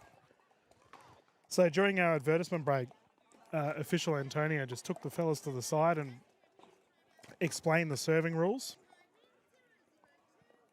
especially relevant to paddle placement, which is one thing I always give credit to our referees around the Australian pickleball scene. They're always willing to educate and explain what the rules are. It's one thing we do so well over here. And the fellas were very appreciative of it. As I was having a chat to both the Allens, and that's a good smash down the middle. Recovery is also good.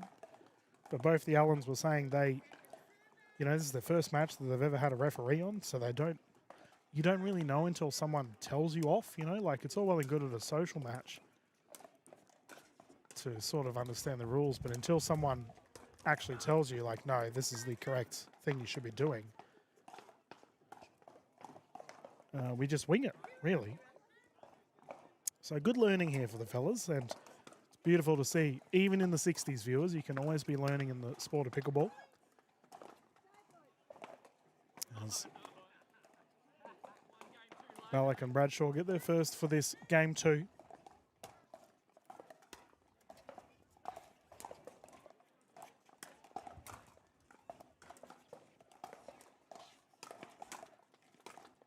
Oh, well played. Pushed it down the middle and then forehand roll down the left, or rather our right, his left. Well placed. Got a ball on court. Stacey Muir on the sideline there, making Kirsten run. Classic.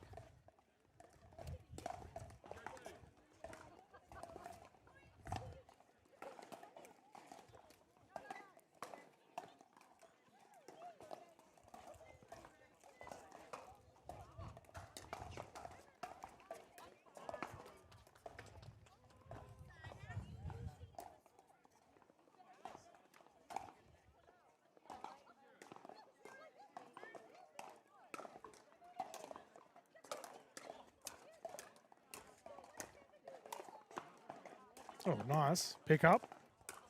Forehand roll is good. Nice rally. Man, Bruce and Cullum like that one. Beautiful hands and the nice forehand finish. Good pickle.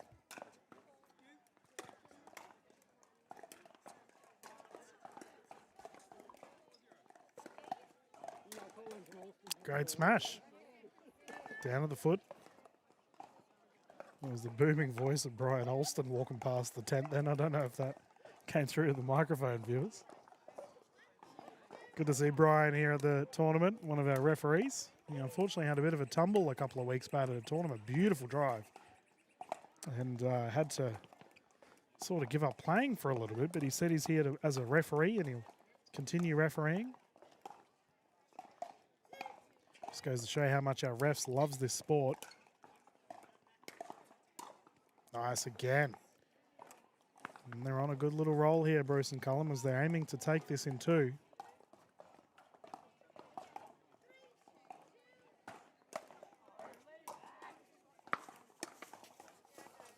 Drive attempt on the corner, just goes long.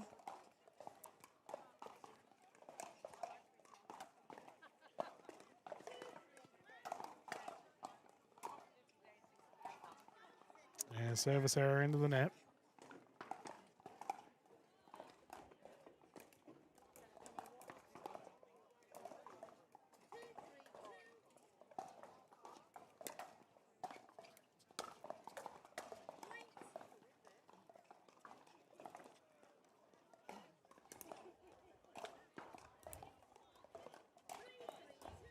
So 3-3.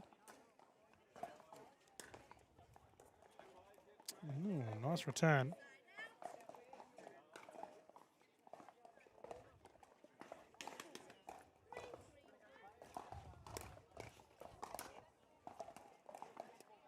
Lob is up.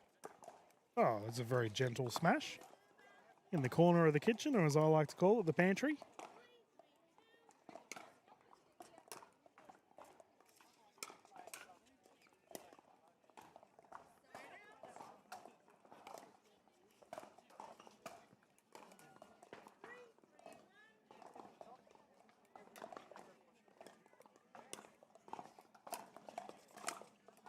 Oh, could see the intent.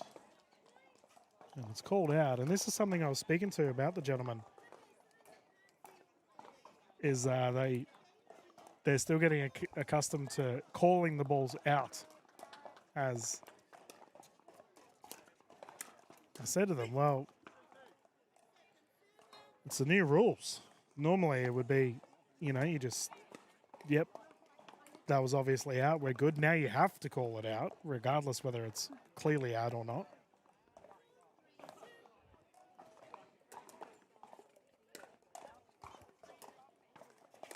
Oh, forehand roll was there. The lateral movement was solid, but walloped away.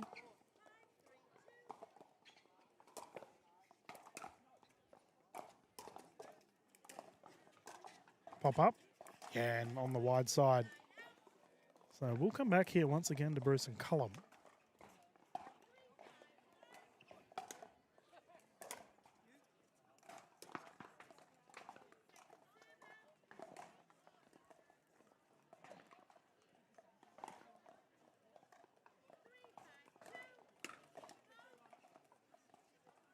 Yep. So the fault occurred and it went into the net anyway, so double whammy. And it has come back here to Ballack and Bradshaw, who in a very solid run of form here.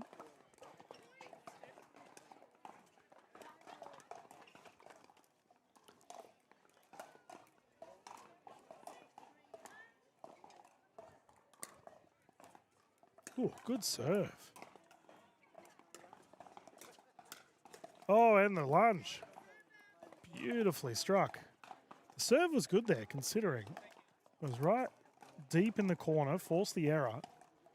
But the second attempt there was fantastic. Kicked away.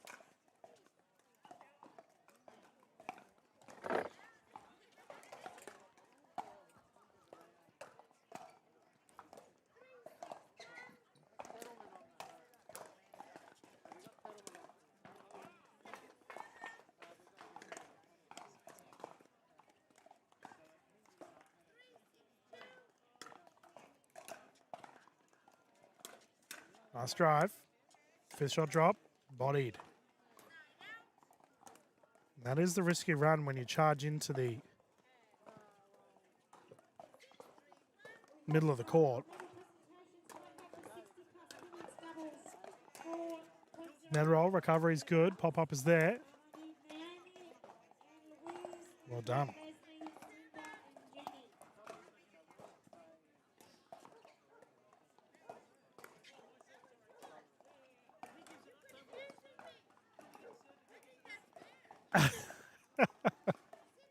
Six three. Official Solomon just having a bit of a chat with the boys there. Good bit of banter. Oh, what a shot. It was poked away down the left side. And Tony is definitely one of our happiest referees in Australian pickleball. Always very positive and bubbly. Oh, the net roll. And it didn't clip the middle bar, so that will count. Also known as a salty dink.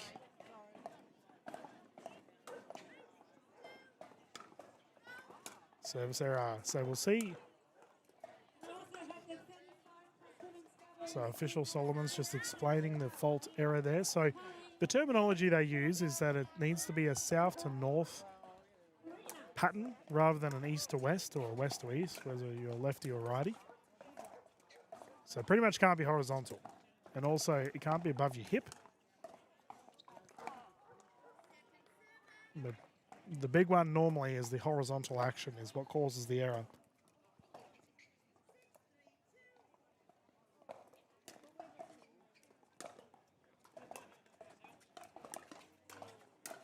Nice. Great finish again.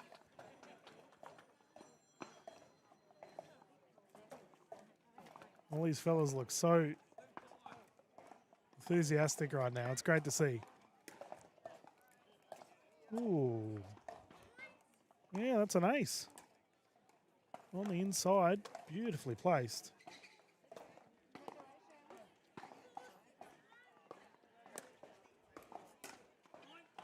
Return is good. Drive is not.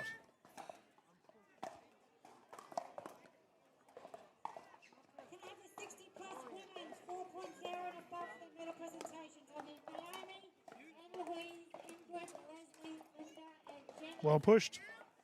Back left corner. Backhand roll was good. So 6-4.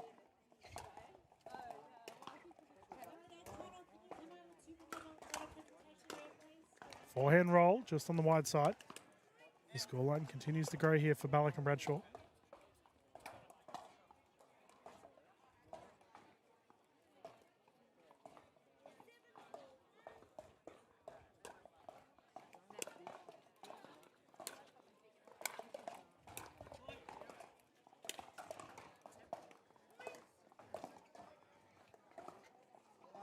No one had some pace behind it.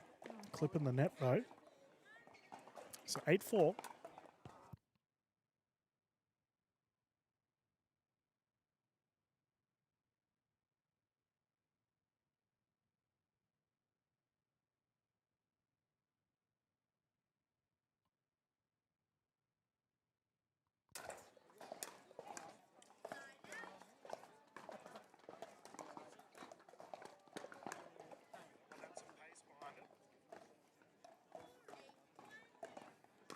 Okay, 35-plus women's doubles. We have the Rose Bowl position Oh, nice drop. Speed up. and Karina Barrows. Oh, bodied. And unfortunately for Andy, there's a medal presentation going on behind.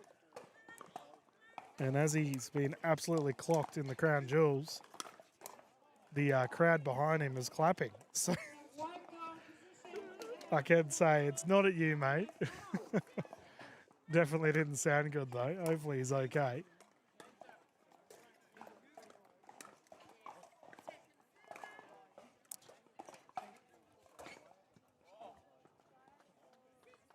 It was good though for Bruce and Cullum as they've had a couple service errors in the last little bit.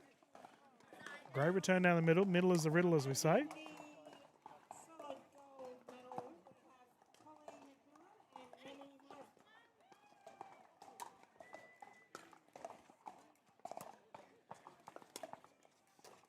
Moore. Up. Oh, lunging effort. It was nice there on the side of Bruce and Cullum as they will Ladies, well done. defend again.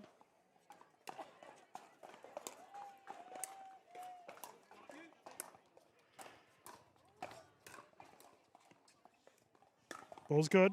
Speed up is also good. It was just caught awkwardly there. Flat-footed.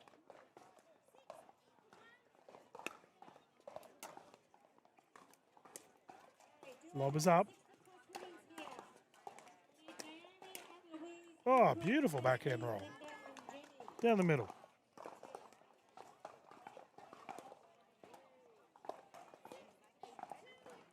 So 6-8. Speed up is good. Geez, they're driving the ball well.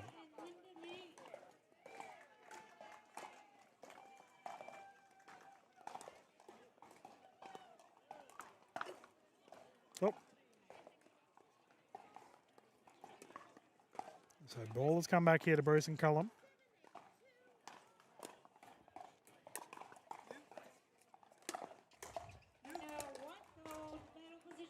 Oh, just took some of the pace off of there, and I think it threw their momentum off. They were expecting it to be pummeled back, and it wasn't the case.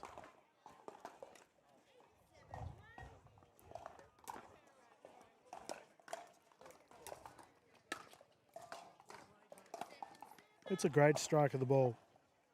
Just rolled that across.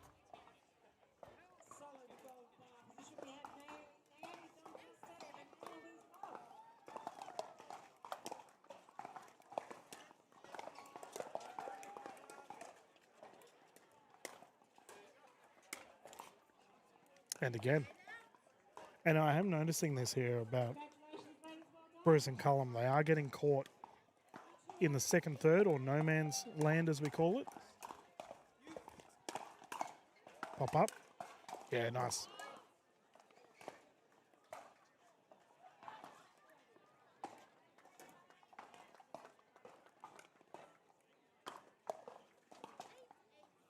Tight game here. They've done well to tie it up. Now the pressure's really on Bullock and Bradshaw. They need to win this to force a third.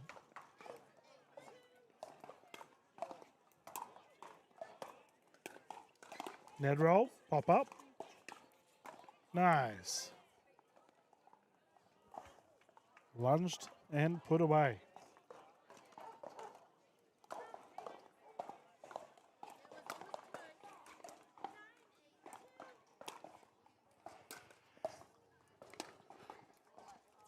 And that is a ripping drive down the middle to bring a gold medal point here for Bruce and Cullum.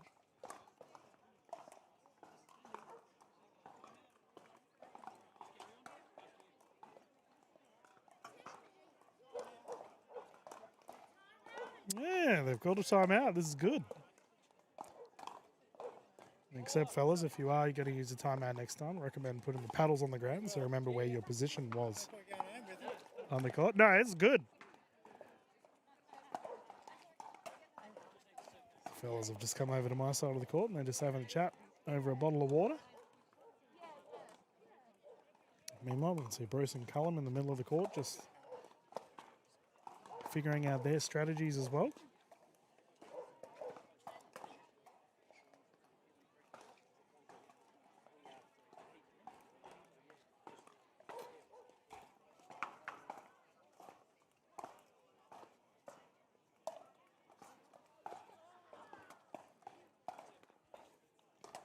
Okay. Fellas are back, so let us continue here.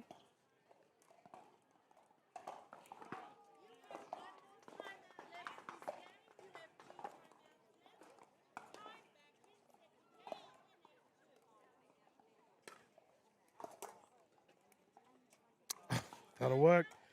Good timeout. That halted all momentum and gave them a chance to reset.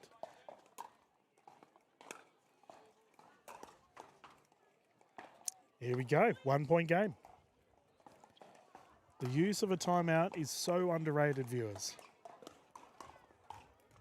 We do see our 3.49 divisions opt to not use them or not know about them. This is a great example of why they are something to definitely be utilised. Tied game, 10-10.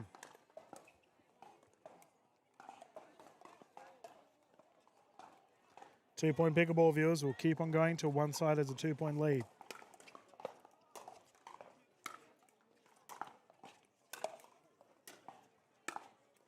Cross court, nice finish. Second server.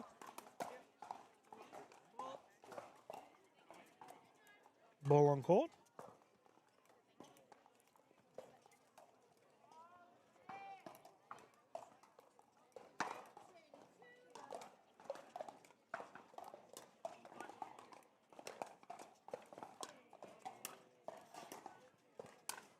Oh, smash into the net. And they've taken the lead. So despite facing multiple gold medal points, Ballock and Bradshaw now have a chance to force a game 3.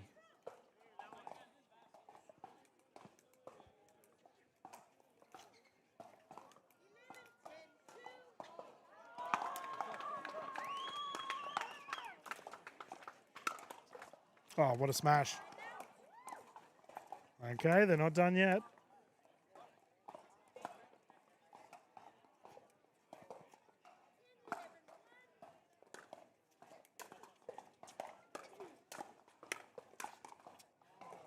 Long. Tied again. 11-11. All the ones right now.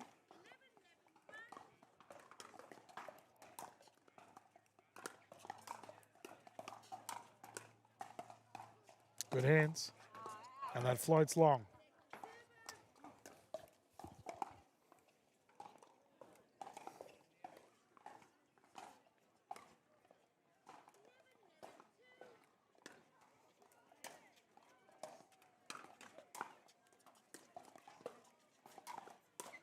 Oh, oh, the ATP. No, it goes long. Wow, what a dink. ATP attempt. Would have been a highlight play, and we now have another gold medal point here for Bruce and Cullums. The ebbs and flows of pickleball viewers. Oh, great drop. Lob. Oh, it's gone long. Oh, the side out. Let us go again. The boys are putting on a show for us here.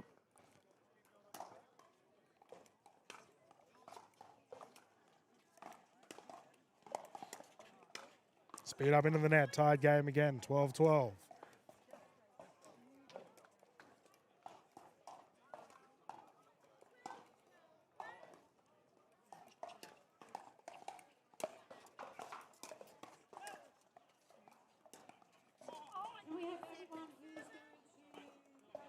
Drop attempt there, unsuccessful.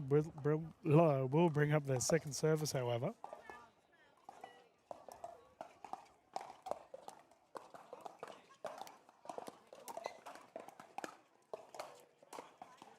Good drop. Speed up. Long. Okay. They were just on a game point defense. Now find themselves in a game point of their own.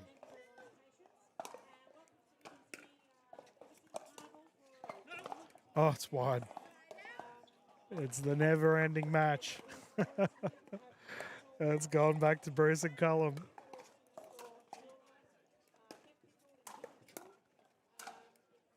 Oh, good speed up.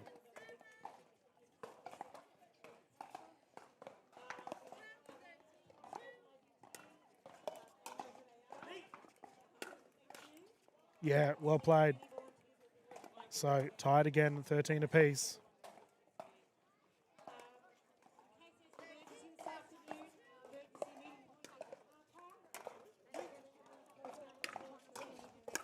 Oh, nice shake and bake. Okay. We're here again. Another gold medal point. This is what, third now?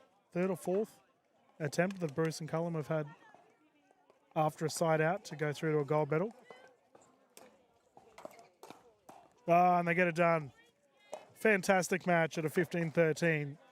The victory and the gold goes the way of Bruce and Cullum for Ballack and Bradshaw. They definitely had the chances there in a well-placed fight, but they have earned themselves a silver medal here for the 63.49. Well played from all four players. A big thank you to our official Antonio for calling this match. And as always, viewers, thank you for tuning in and watching here on the Pickleball Australia YouTube channel. The broadcast will continue. We'll be back very soon with our next set of games here live at the River City Classic, as soon as our next divisions are good to go.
G'day everyone, Dylan Kimlin here in the commentary booth with you all as we're about to get underway with our next gold medal of the afternoon.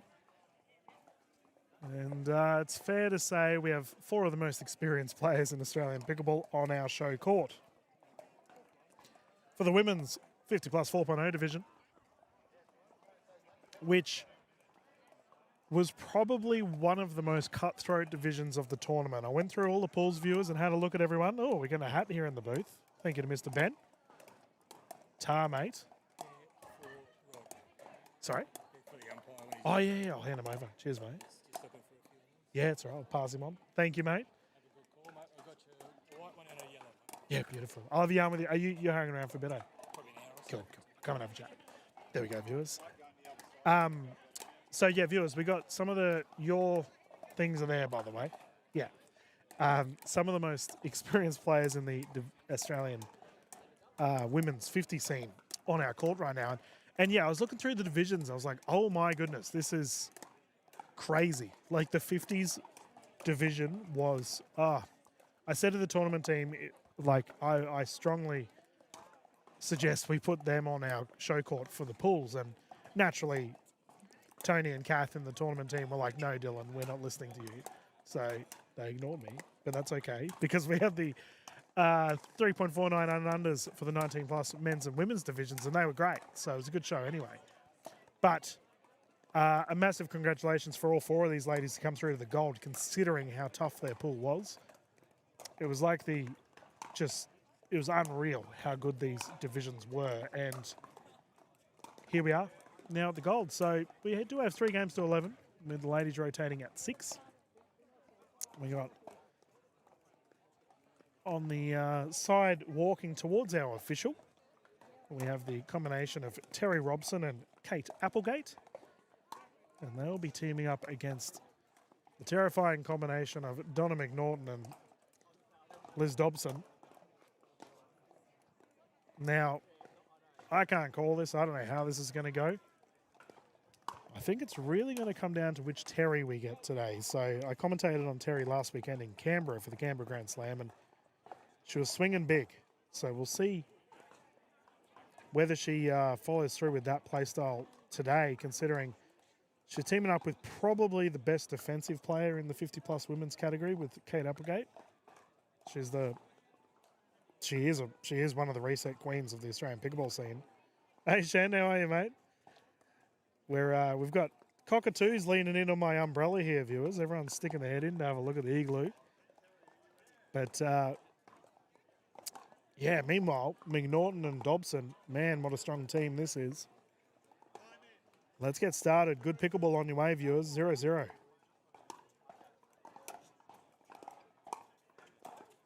And into the net there for Applegate. So Dobson and McNaughton, the first on the tally.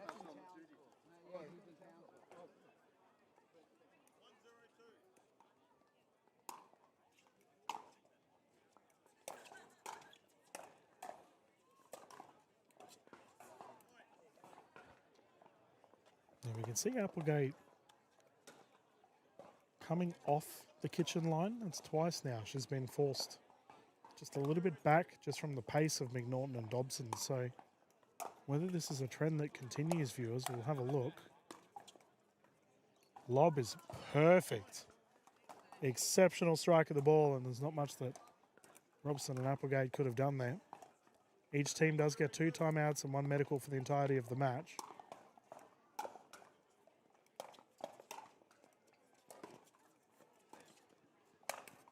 Yeah, good finish. Pretty much bounced over Kate. As that's punched away.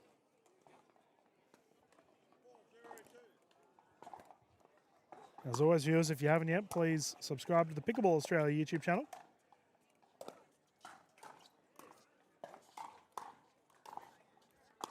And get behind our fantastic players on court. Reset attempt there from Dobson, just short. She was caught in the second third of the court, and it has come back here to Applegate and Robson. Let's see if they get some points rolling. Great third shot drop, perfect.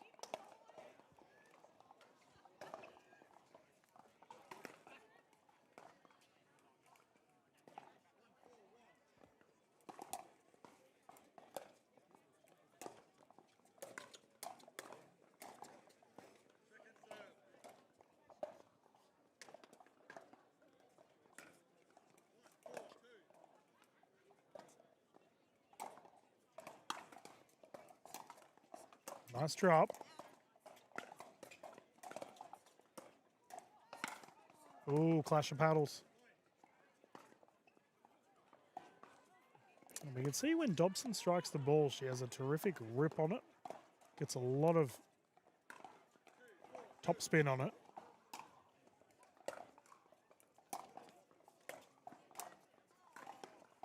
Drop attempt there from Applegate, unsuccessful. Has come back here to McNaughton and Dobson. Ball on court from our, I think that's our 60s 3.49 and under division. I was having a chat to the wonderful Connie Brookless, who's over there at the moment, playing in her division. It's a beautiful drop. Unfortunate, it was a great cross-court rally there, and Liz did have the backhand roll opportunity to try and flick it across. Just went a bit long. So 4-2.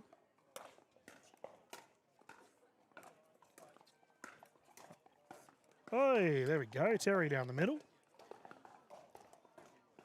She was a little bit delayed in giving me some recommendations of where to visit in Canberra last week, viewers. As I was in Canberra on Monday and Tuesday this week, taking a look at all the sites.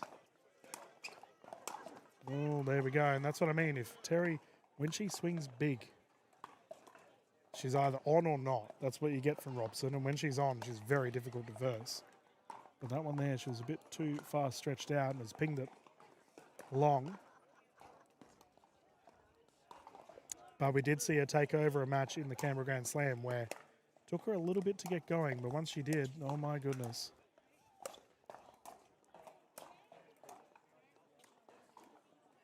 Brick wall in defense. Kate Applegate in the second, third. No man's land has just kept returning it.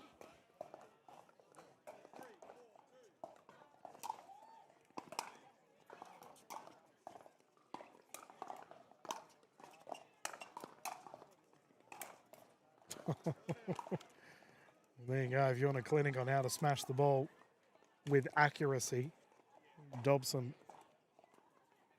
Fantastic strikes of the ball. And ball has come back here at a 4-3. We do have a switch on the side of Robson and Applegate here. So Terry with the forehands. And we'll see if they opt to use a defensive stack on their, sorry, an offensive stack only.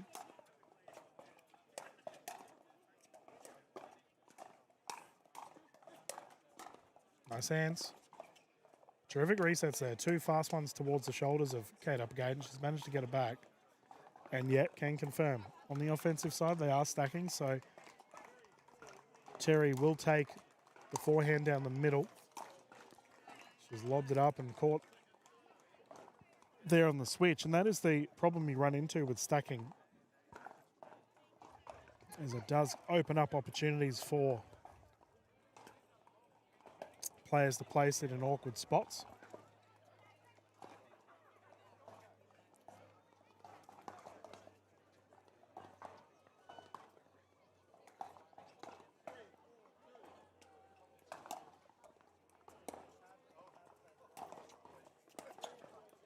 Oh, stay out. Dobson did well there. She had the baby wobble.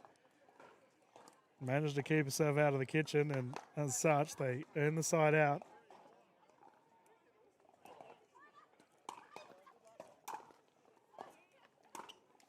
Oh, caught the net.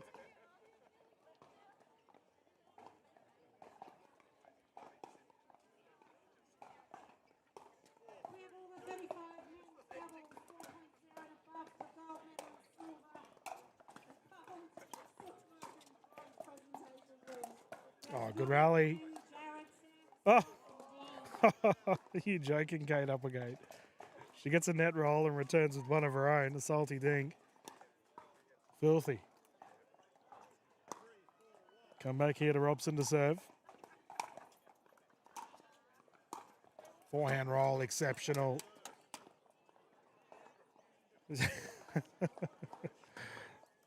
Donna down on the right.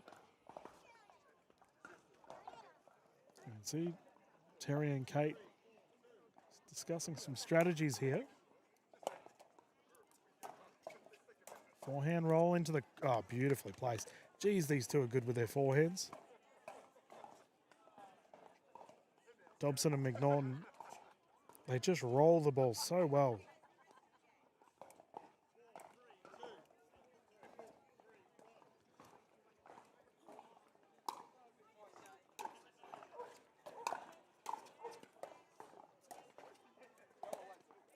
Recovery, Ernie.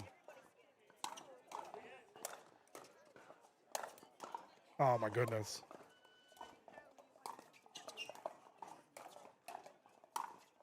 What a rally. Four of the best going toe to toe. And we are in for a treat, viewers.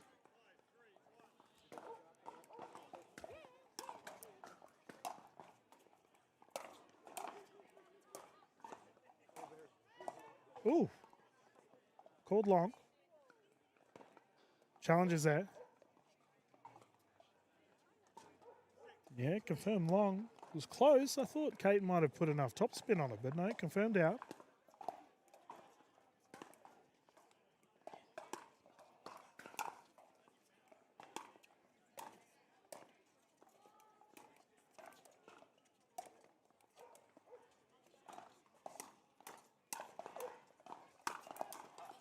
Oh, Terry, pick up. And floated long. Rewarded for her efforts. Exceptional defense. Doubles, 4.0 above. In the rose gold position, we have Scott Torse and Dean Clevenger.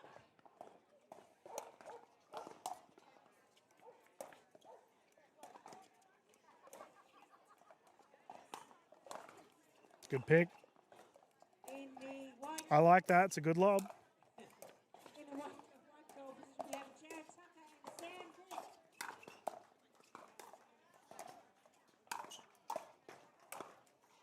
Oh, in the angle. Dobson opens it up down the right side. She's had two successful smashes like that.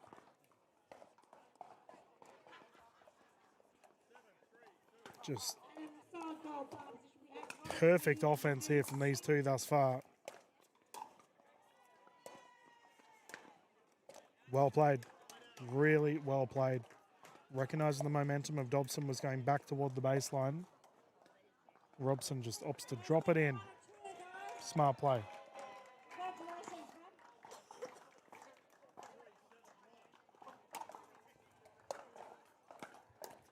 So Terry with the drop. Applegate into the corner, just wide.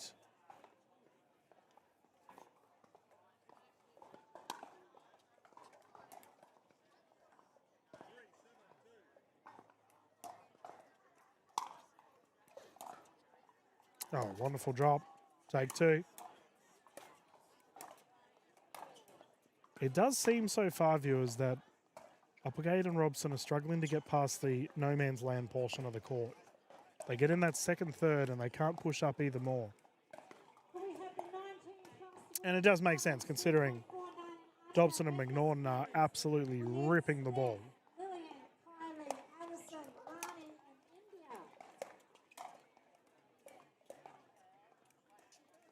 Drop is good. Fantastic hands there from Dobson. And a good timeout called. Dobson with the defense in that rally. And we can see these two are just having a good old chat. Donna and Liz are not at all perturbed by the pressure they're currently facing. And it's probably fair to say that they've got control of this game one. You can see Applegate and Robson just in heavy discussion on the sidelines. So the question will be, how can they bounce back? Now, viewers, one group we haven't really talked about yet on the broadcast is Hidden Pickle, one of our sponsors for the River City Classic. They are a purpose-built facility in the heart of Brisbane in Woolloongabba. If you are looking for a court hire place to just knock out some sessions. They don't really run socials or anything. It's just a dedicated court facility that you can hire and get your practice in. Strongly recommend following Hidden Pickle on socials. They do also have a special on at the moment. Oh, great flick there from Liz. They do have a special at the moment, which I will promote throughout the broadcasts. But a big thank you to Hidden Pickle for sponsoring the River City Classic as well. Okay, ladies, in the primary medal position, we've got Marnie. 19 plus women's doubles, 2.49 under. Cross court there from Robson. You can see Donna opting to speed things up. A little bit too low for that. So the ball will come back here to ladies on the far side of the court on a second service. They are in a good run of form though. Floated. Oh, it's in. Top spin good. So we have a game point here for the first. At a 10-3. And in the gold medal, we have Steph Customs. And drop short. So they will take the first. Ladies come in for a quick paddle tap and then they'll have a breather. And viewers, while they do that, we're going to have a quick commercial break. And when we return, let's see how the action continues here. Live from our gold.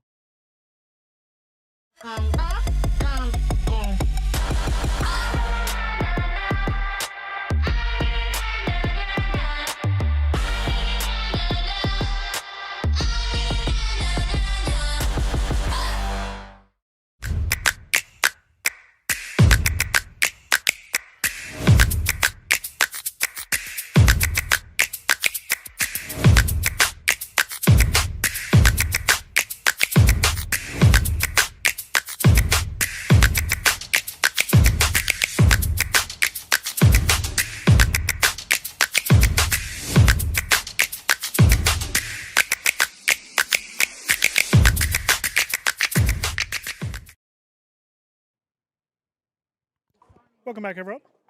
Thank you once again to all of our sponsors for this weekend.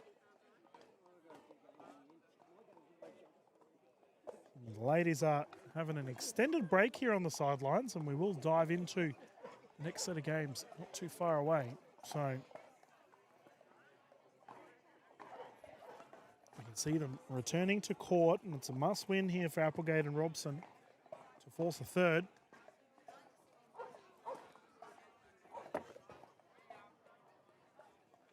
Looks like Cade will be serving first.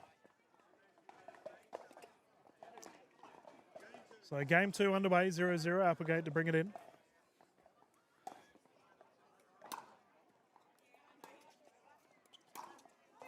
Ooh, Donna.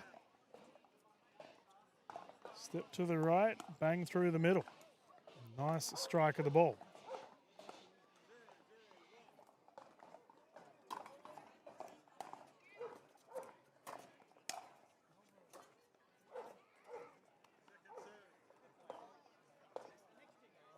Dobson with the error. And it looks like our next time slot is just starting, viewers. So we'll be going through to about 8:30 tonight, viewers. And as such, after this match, I will close down the broadcast and get us ready for our evening session. It's currently 3 o'clock here at Shaw Park. Nice drop.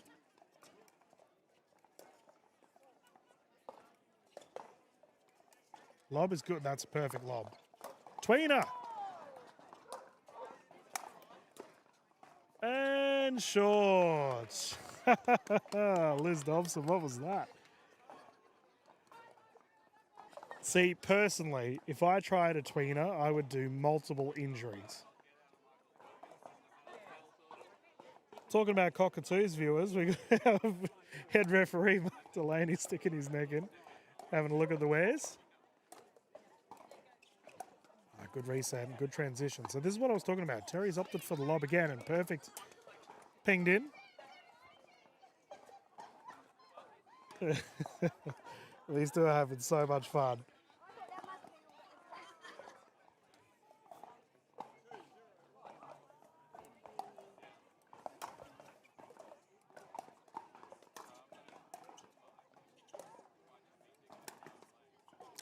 But yeah, I was talking about the struggles that Robson and Applegate were having getting to that kitchen line, and it does seem that they've definitely cleaned it up in the early stages of this game too.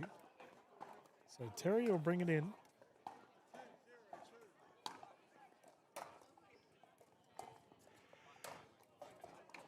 Perfect.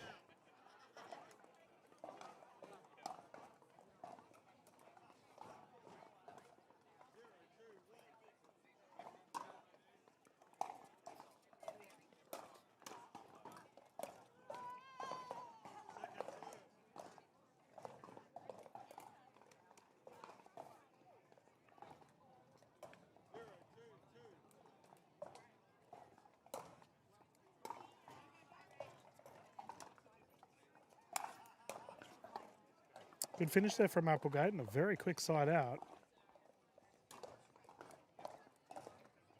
So let's come back here to Caden Terry.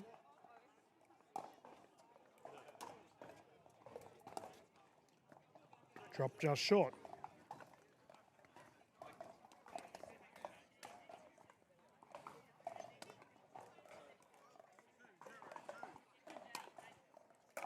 Oh, that service is just walloped long, and it will come back here to McNaughton and Dobson. A funny old game too here, viewers.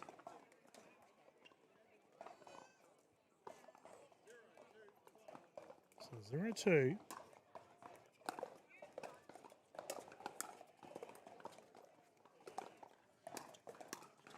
Yeah, recovery there unsuccessful. And they have done really well to split the middle. McNaughton and Dobson, when they get that forehand roll opportunity through the middle, it is causing mayhem.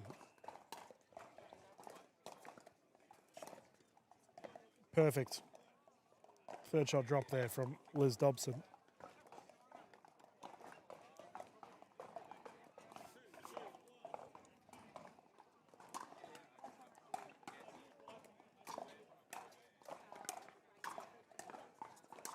Oh, she was set for it.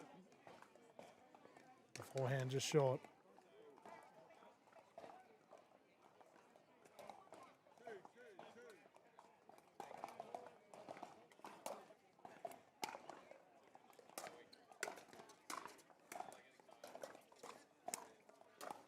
Oh, I was going to say, no way was she getting that back. Dobson has been unreal throughout this game.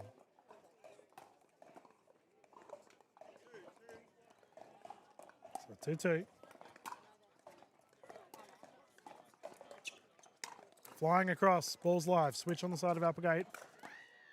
And Terry is caught.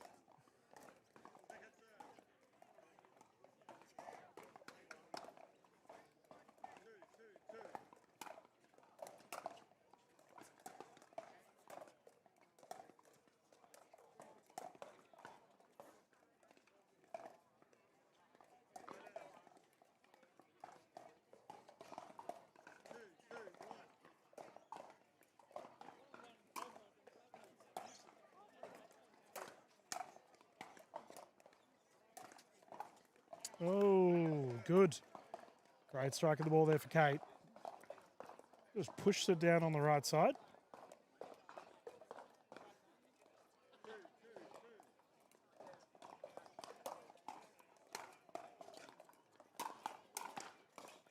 Yep.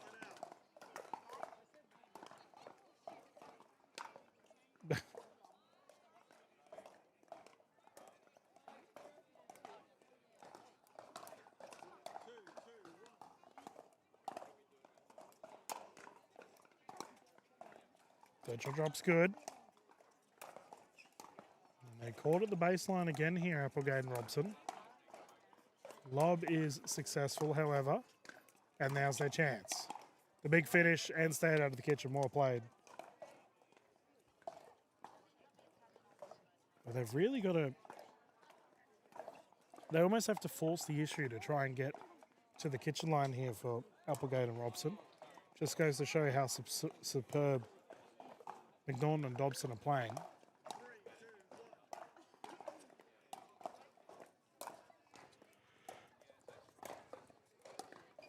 Lob is up.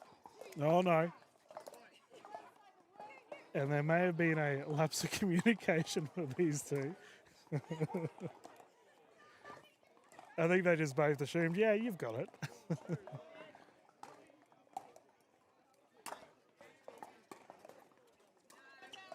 No one's called wide. So second service here.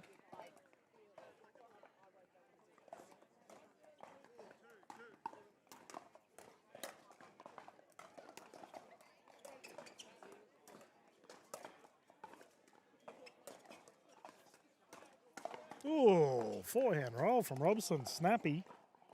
Nice shot.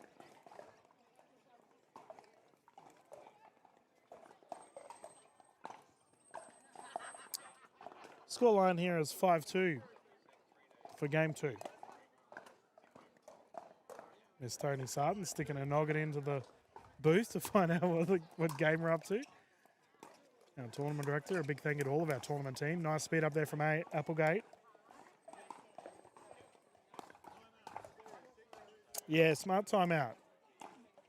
It does seem that Terry and Kate are on top of this one. Had a couple of moments of brilliance and it's working their way. The 35 plus men double, 3.49 and underage for presentation, please. Name Jason, Young, Scott, Daniel, thank you.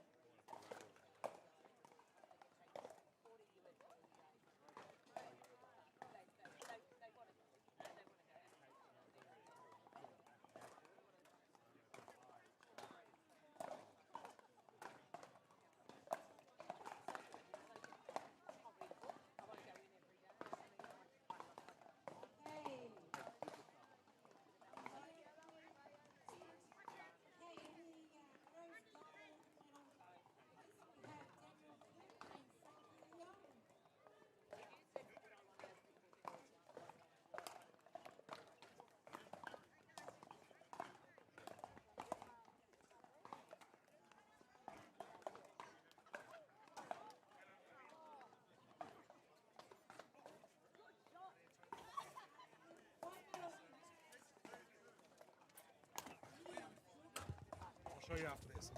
Yeah. Sorry, viewers, welcome back. Just having a chat to one of the fellas that we had on the broadcast earlier today. Always willing to help our players find out where their broadcasts can be found.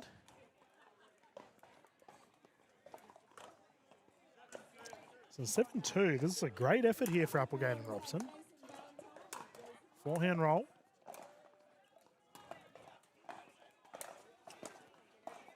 Great reset. Forehand is flung into Terry, who's sprinting into the kitchen there.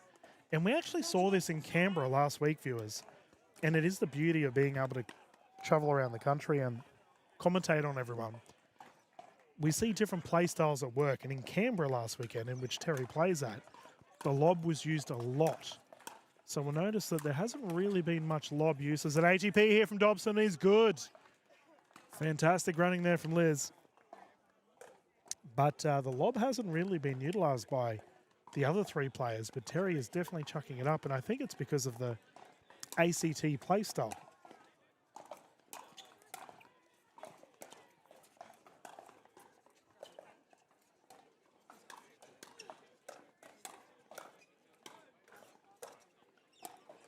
Nice reset. It's good. And short, once again, trying to get to the kitchen line, and Terry and Kate just seem to be on different trajectories when they're pushing up to the kitchen line.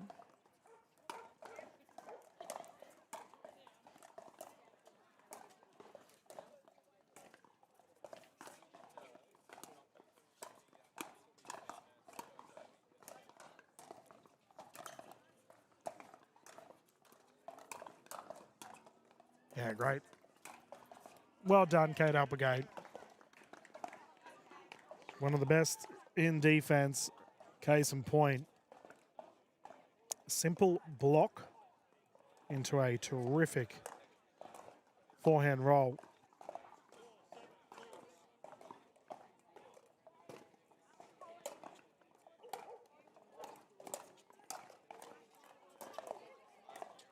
Oh, into the net there for Kate.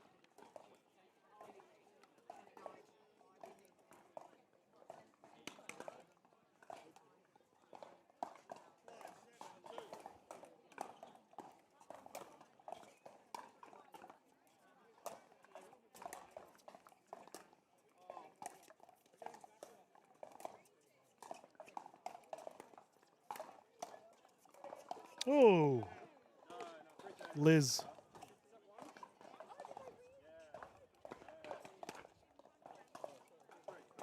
Unfortunate there. And they have had a couple moments, these two, where they either both go for it or neither of them go for it.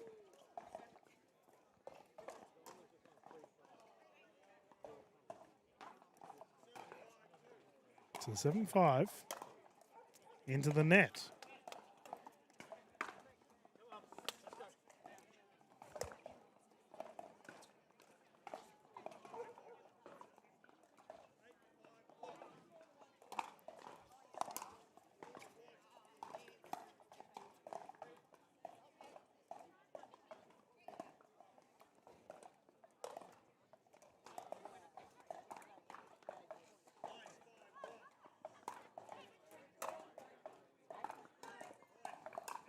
And that's called long, so we do have a game point opportunity here for Applegate and Robson.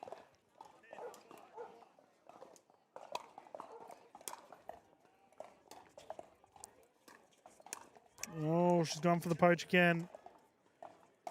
Floated long. They have another opportunity.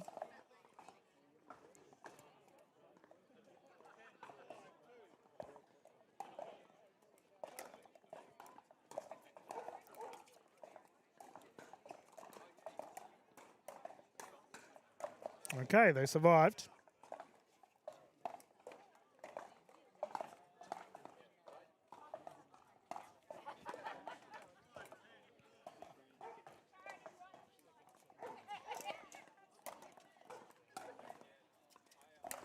Oof.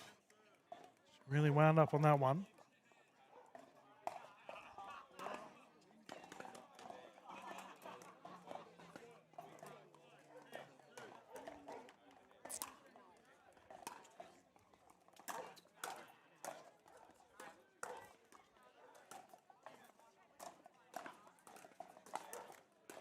Oh. Robson with the lunging effort, but unable to get it back over. And viewers, we can feel the temperature starting to drop here.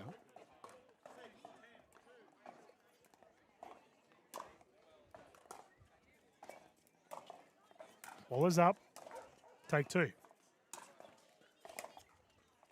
Perfect.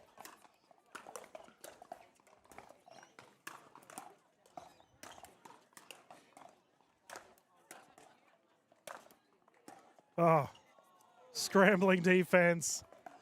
Ah, Kate Applegate got everything back, and it looks like she may have hurt herself, actually. Hopefully she's okay. Fantastic offense there on the side of Dobson. Okay, Kate seems okay.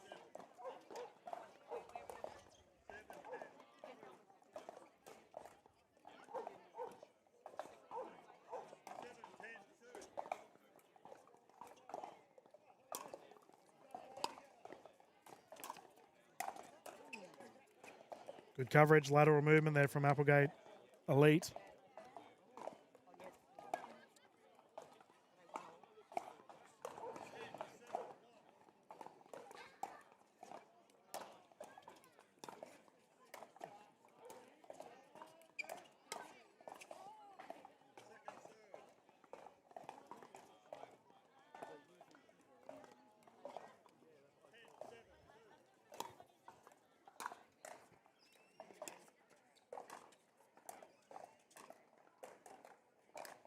Ernie, recovery, and finish.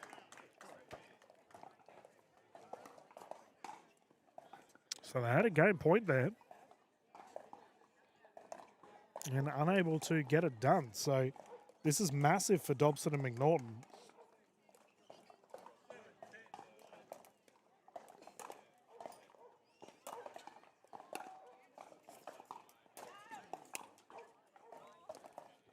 Ball's called long.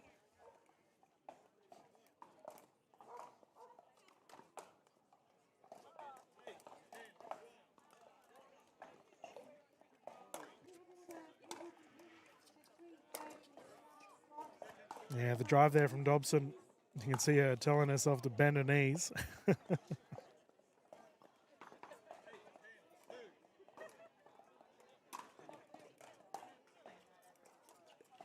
Great drop. And great finish.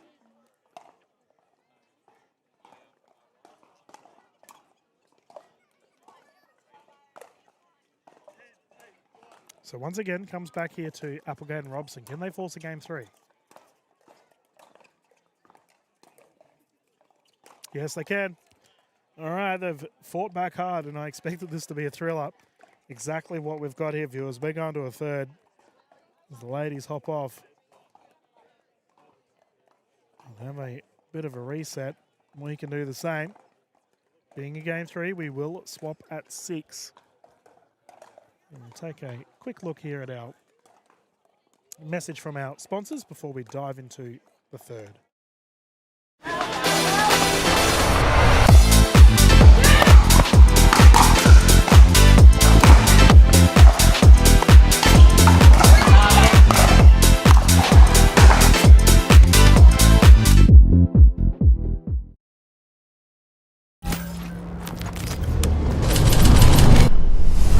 Energy is everywhere. In the hit, in the bounce. It's in the crowd, the people holding their breath, and then losing their minds.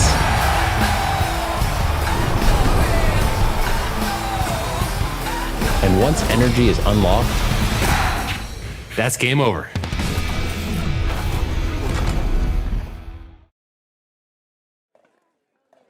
Welcome back, everyone. As the players are hopping back on court, we can get ready. But as a reminder to you all, we will close down the broadcast after this match as we get ready for our evening session here on the Pickleball Australia YouTube channel.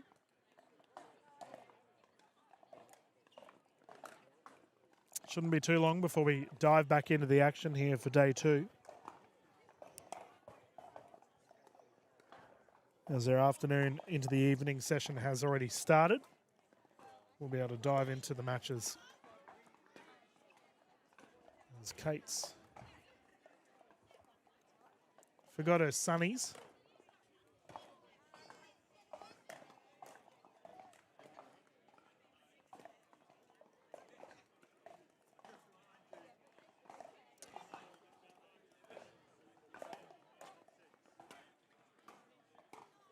Okay. Let's get underway. McNaughton to serve 0-0. Winner of this game takes the gold.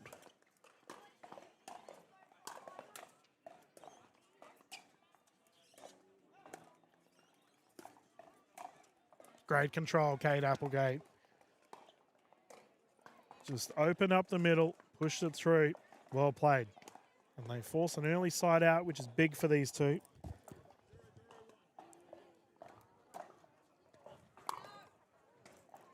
Ball's got out.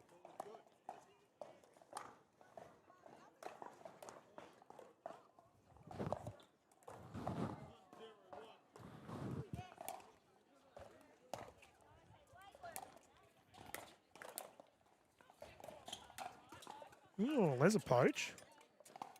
Okay, so that brings it up to 2. Aggressive play style early on here for Applegate.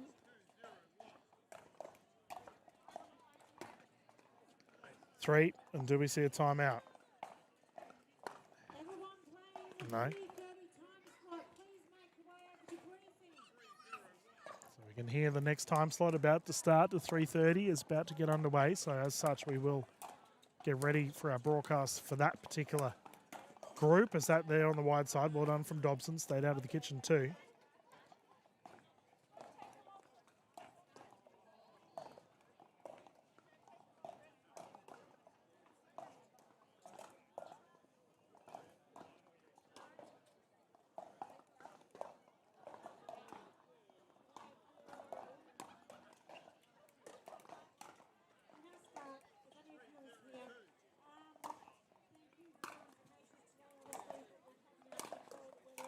Oh, nice recovery. Lob is good. Recovery also good. Ah, well played down the middle.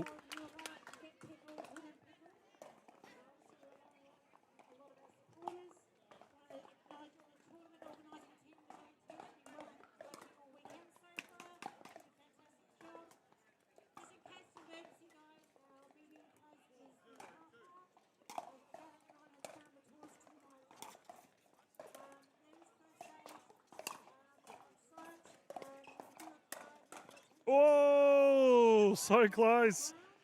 Quick hands, Kate. Not quick enough. Dobson with the lightning bolt and paddle taps all around. That was a good one.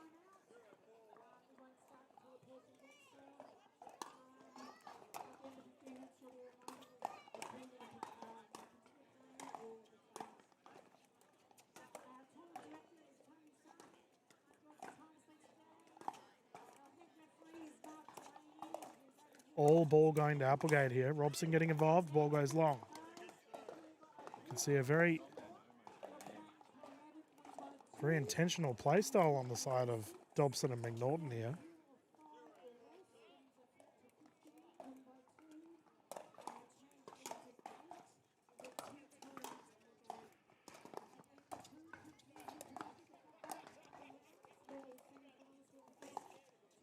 Oh, it's good. Lob, perfect. Tweener again.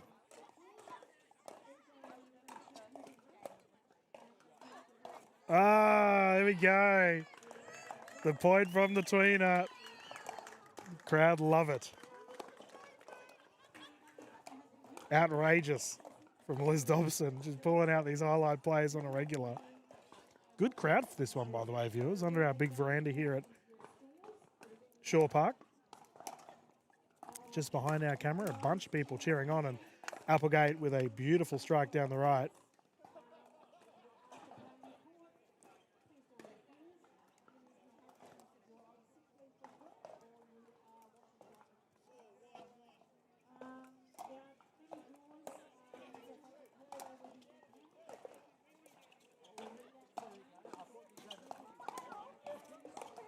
These ladies are absolutely dialed in. That net has been clipped so much here throughout this game 3.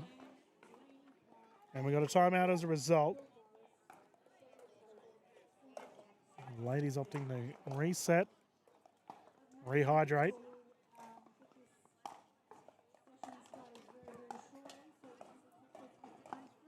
We can hear our debrief here currently on our sidelines with the 3:30 time slot about to kick off.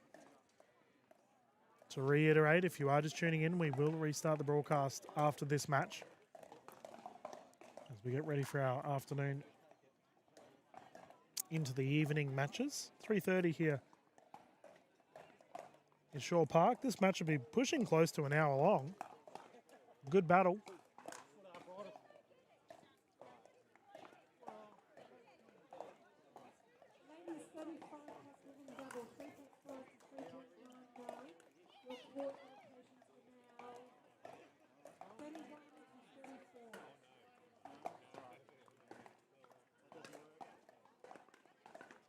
Okay, I've returned to court.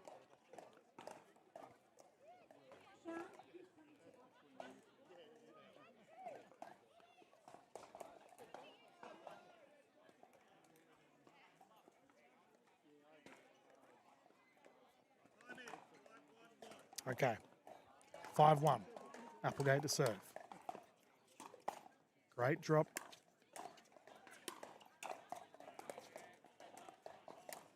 And the roll unsuccessful. Brings up the 6-point mark, so the ladies will rotate sides. They can have another little breather here if they want to. 1 minute called, so man, you got to give them credit.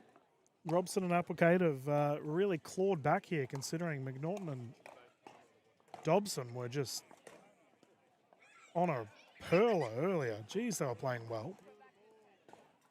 But momentum is a funny thing in pickleball, and players constantly need to adapt to their opposition.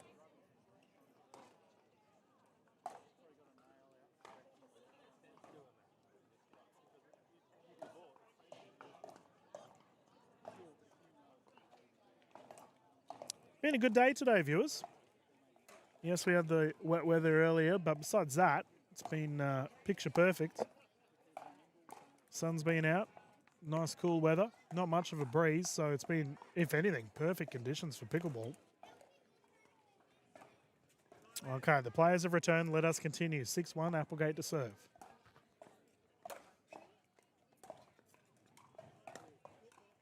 Foot fault there from Donna. Now the big toe in the kitchen.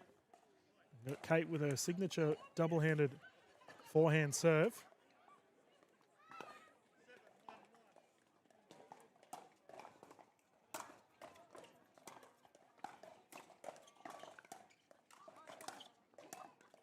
Up high. Applegate scrambling. Yeah, Robson not striking the middle of the paddle. That one sent away. Second server.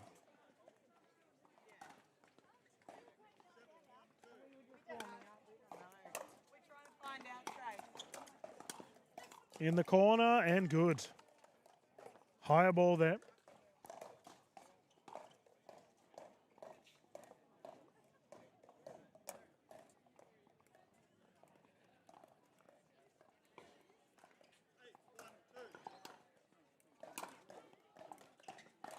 Drop, short.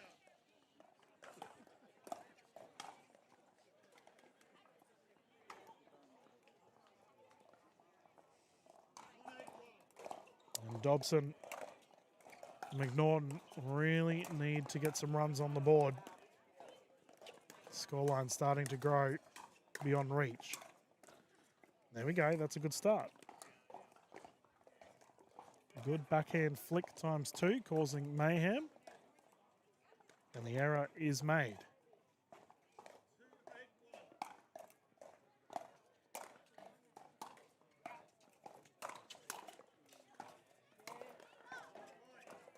Yeah, Robson was straddling the kitchen there and then tried cutting across to the middle of the court. Probably bit off a bit more than she could chew with the error.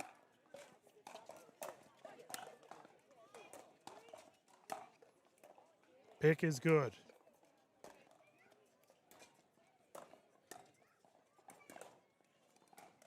Up high. Oh, that's a shame. Liz had a chance to rip that one.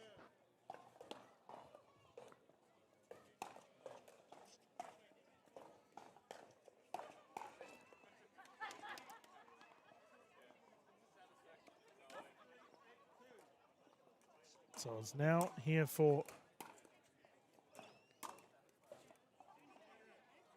I was about to say McNaughton and Dobson, but no, it's come back here to Applegate and Robson. They have a chance to really put the foot down.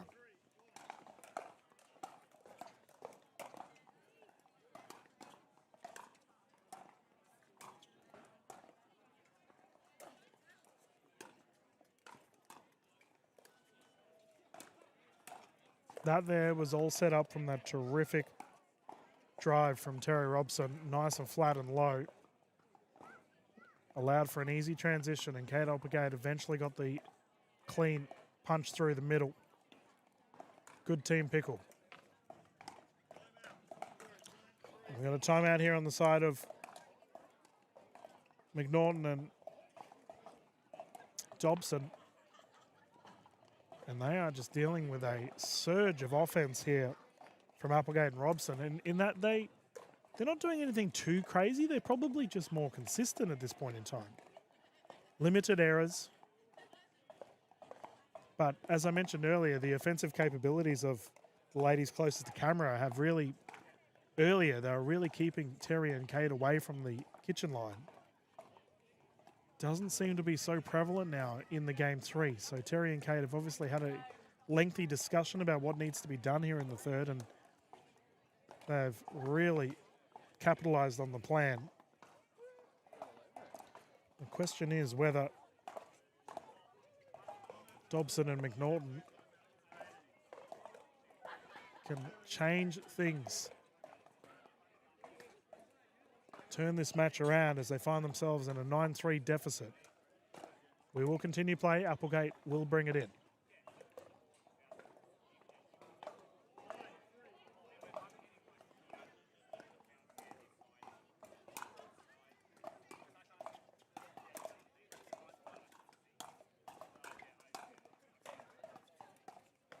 Good drop. That's on the wide side. So good use of a timeout. They need to do it again.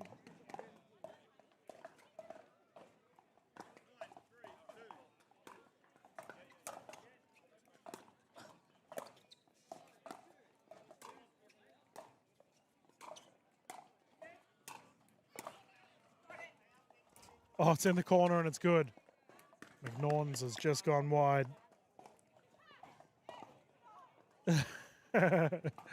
These two having a good chuckle. Well, they find themselves defending a gold medal point.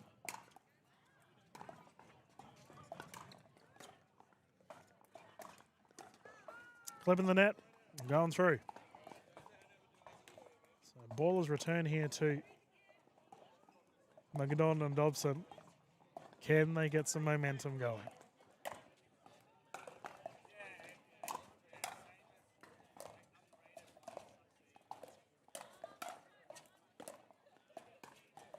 Okay, that's the first. They need a couple more like that. So 4-10. Service called long. That stings.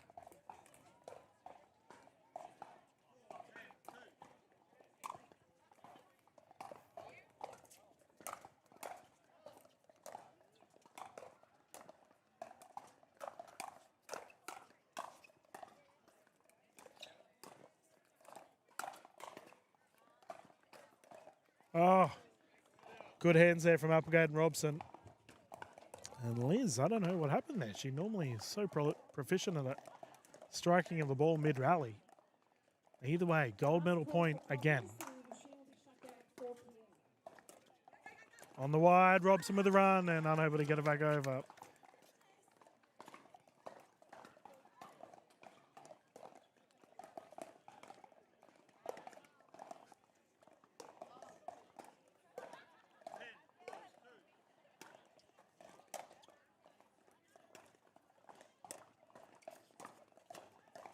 Oh, lob is perfect. And that will swing through. And the gold medal will go the way to Kate Applegate and Terry Robson. Securing it at an 11-4 for Dobson and McNaughton. A well-earned silver medal for their efforts. Well, viewers, we are going to close down the afternoon session here of day 2. I'll get us ready for the evening. And we'll be back live not too far away here at the River City Classic for our day 2 evening session live from Shaw Park here on the Pickleball Australia YouTube channel. It's been a great morning, a great afternoon, and I look forward to seeing you very soon here as we continue the action live from RCC 26. We'll be back live soon. Thank you.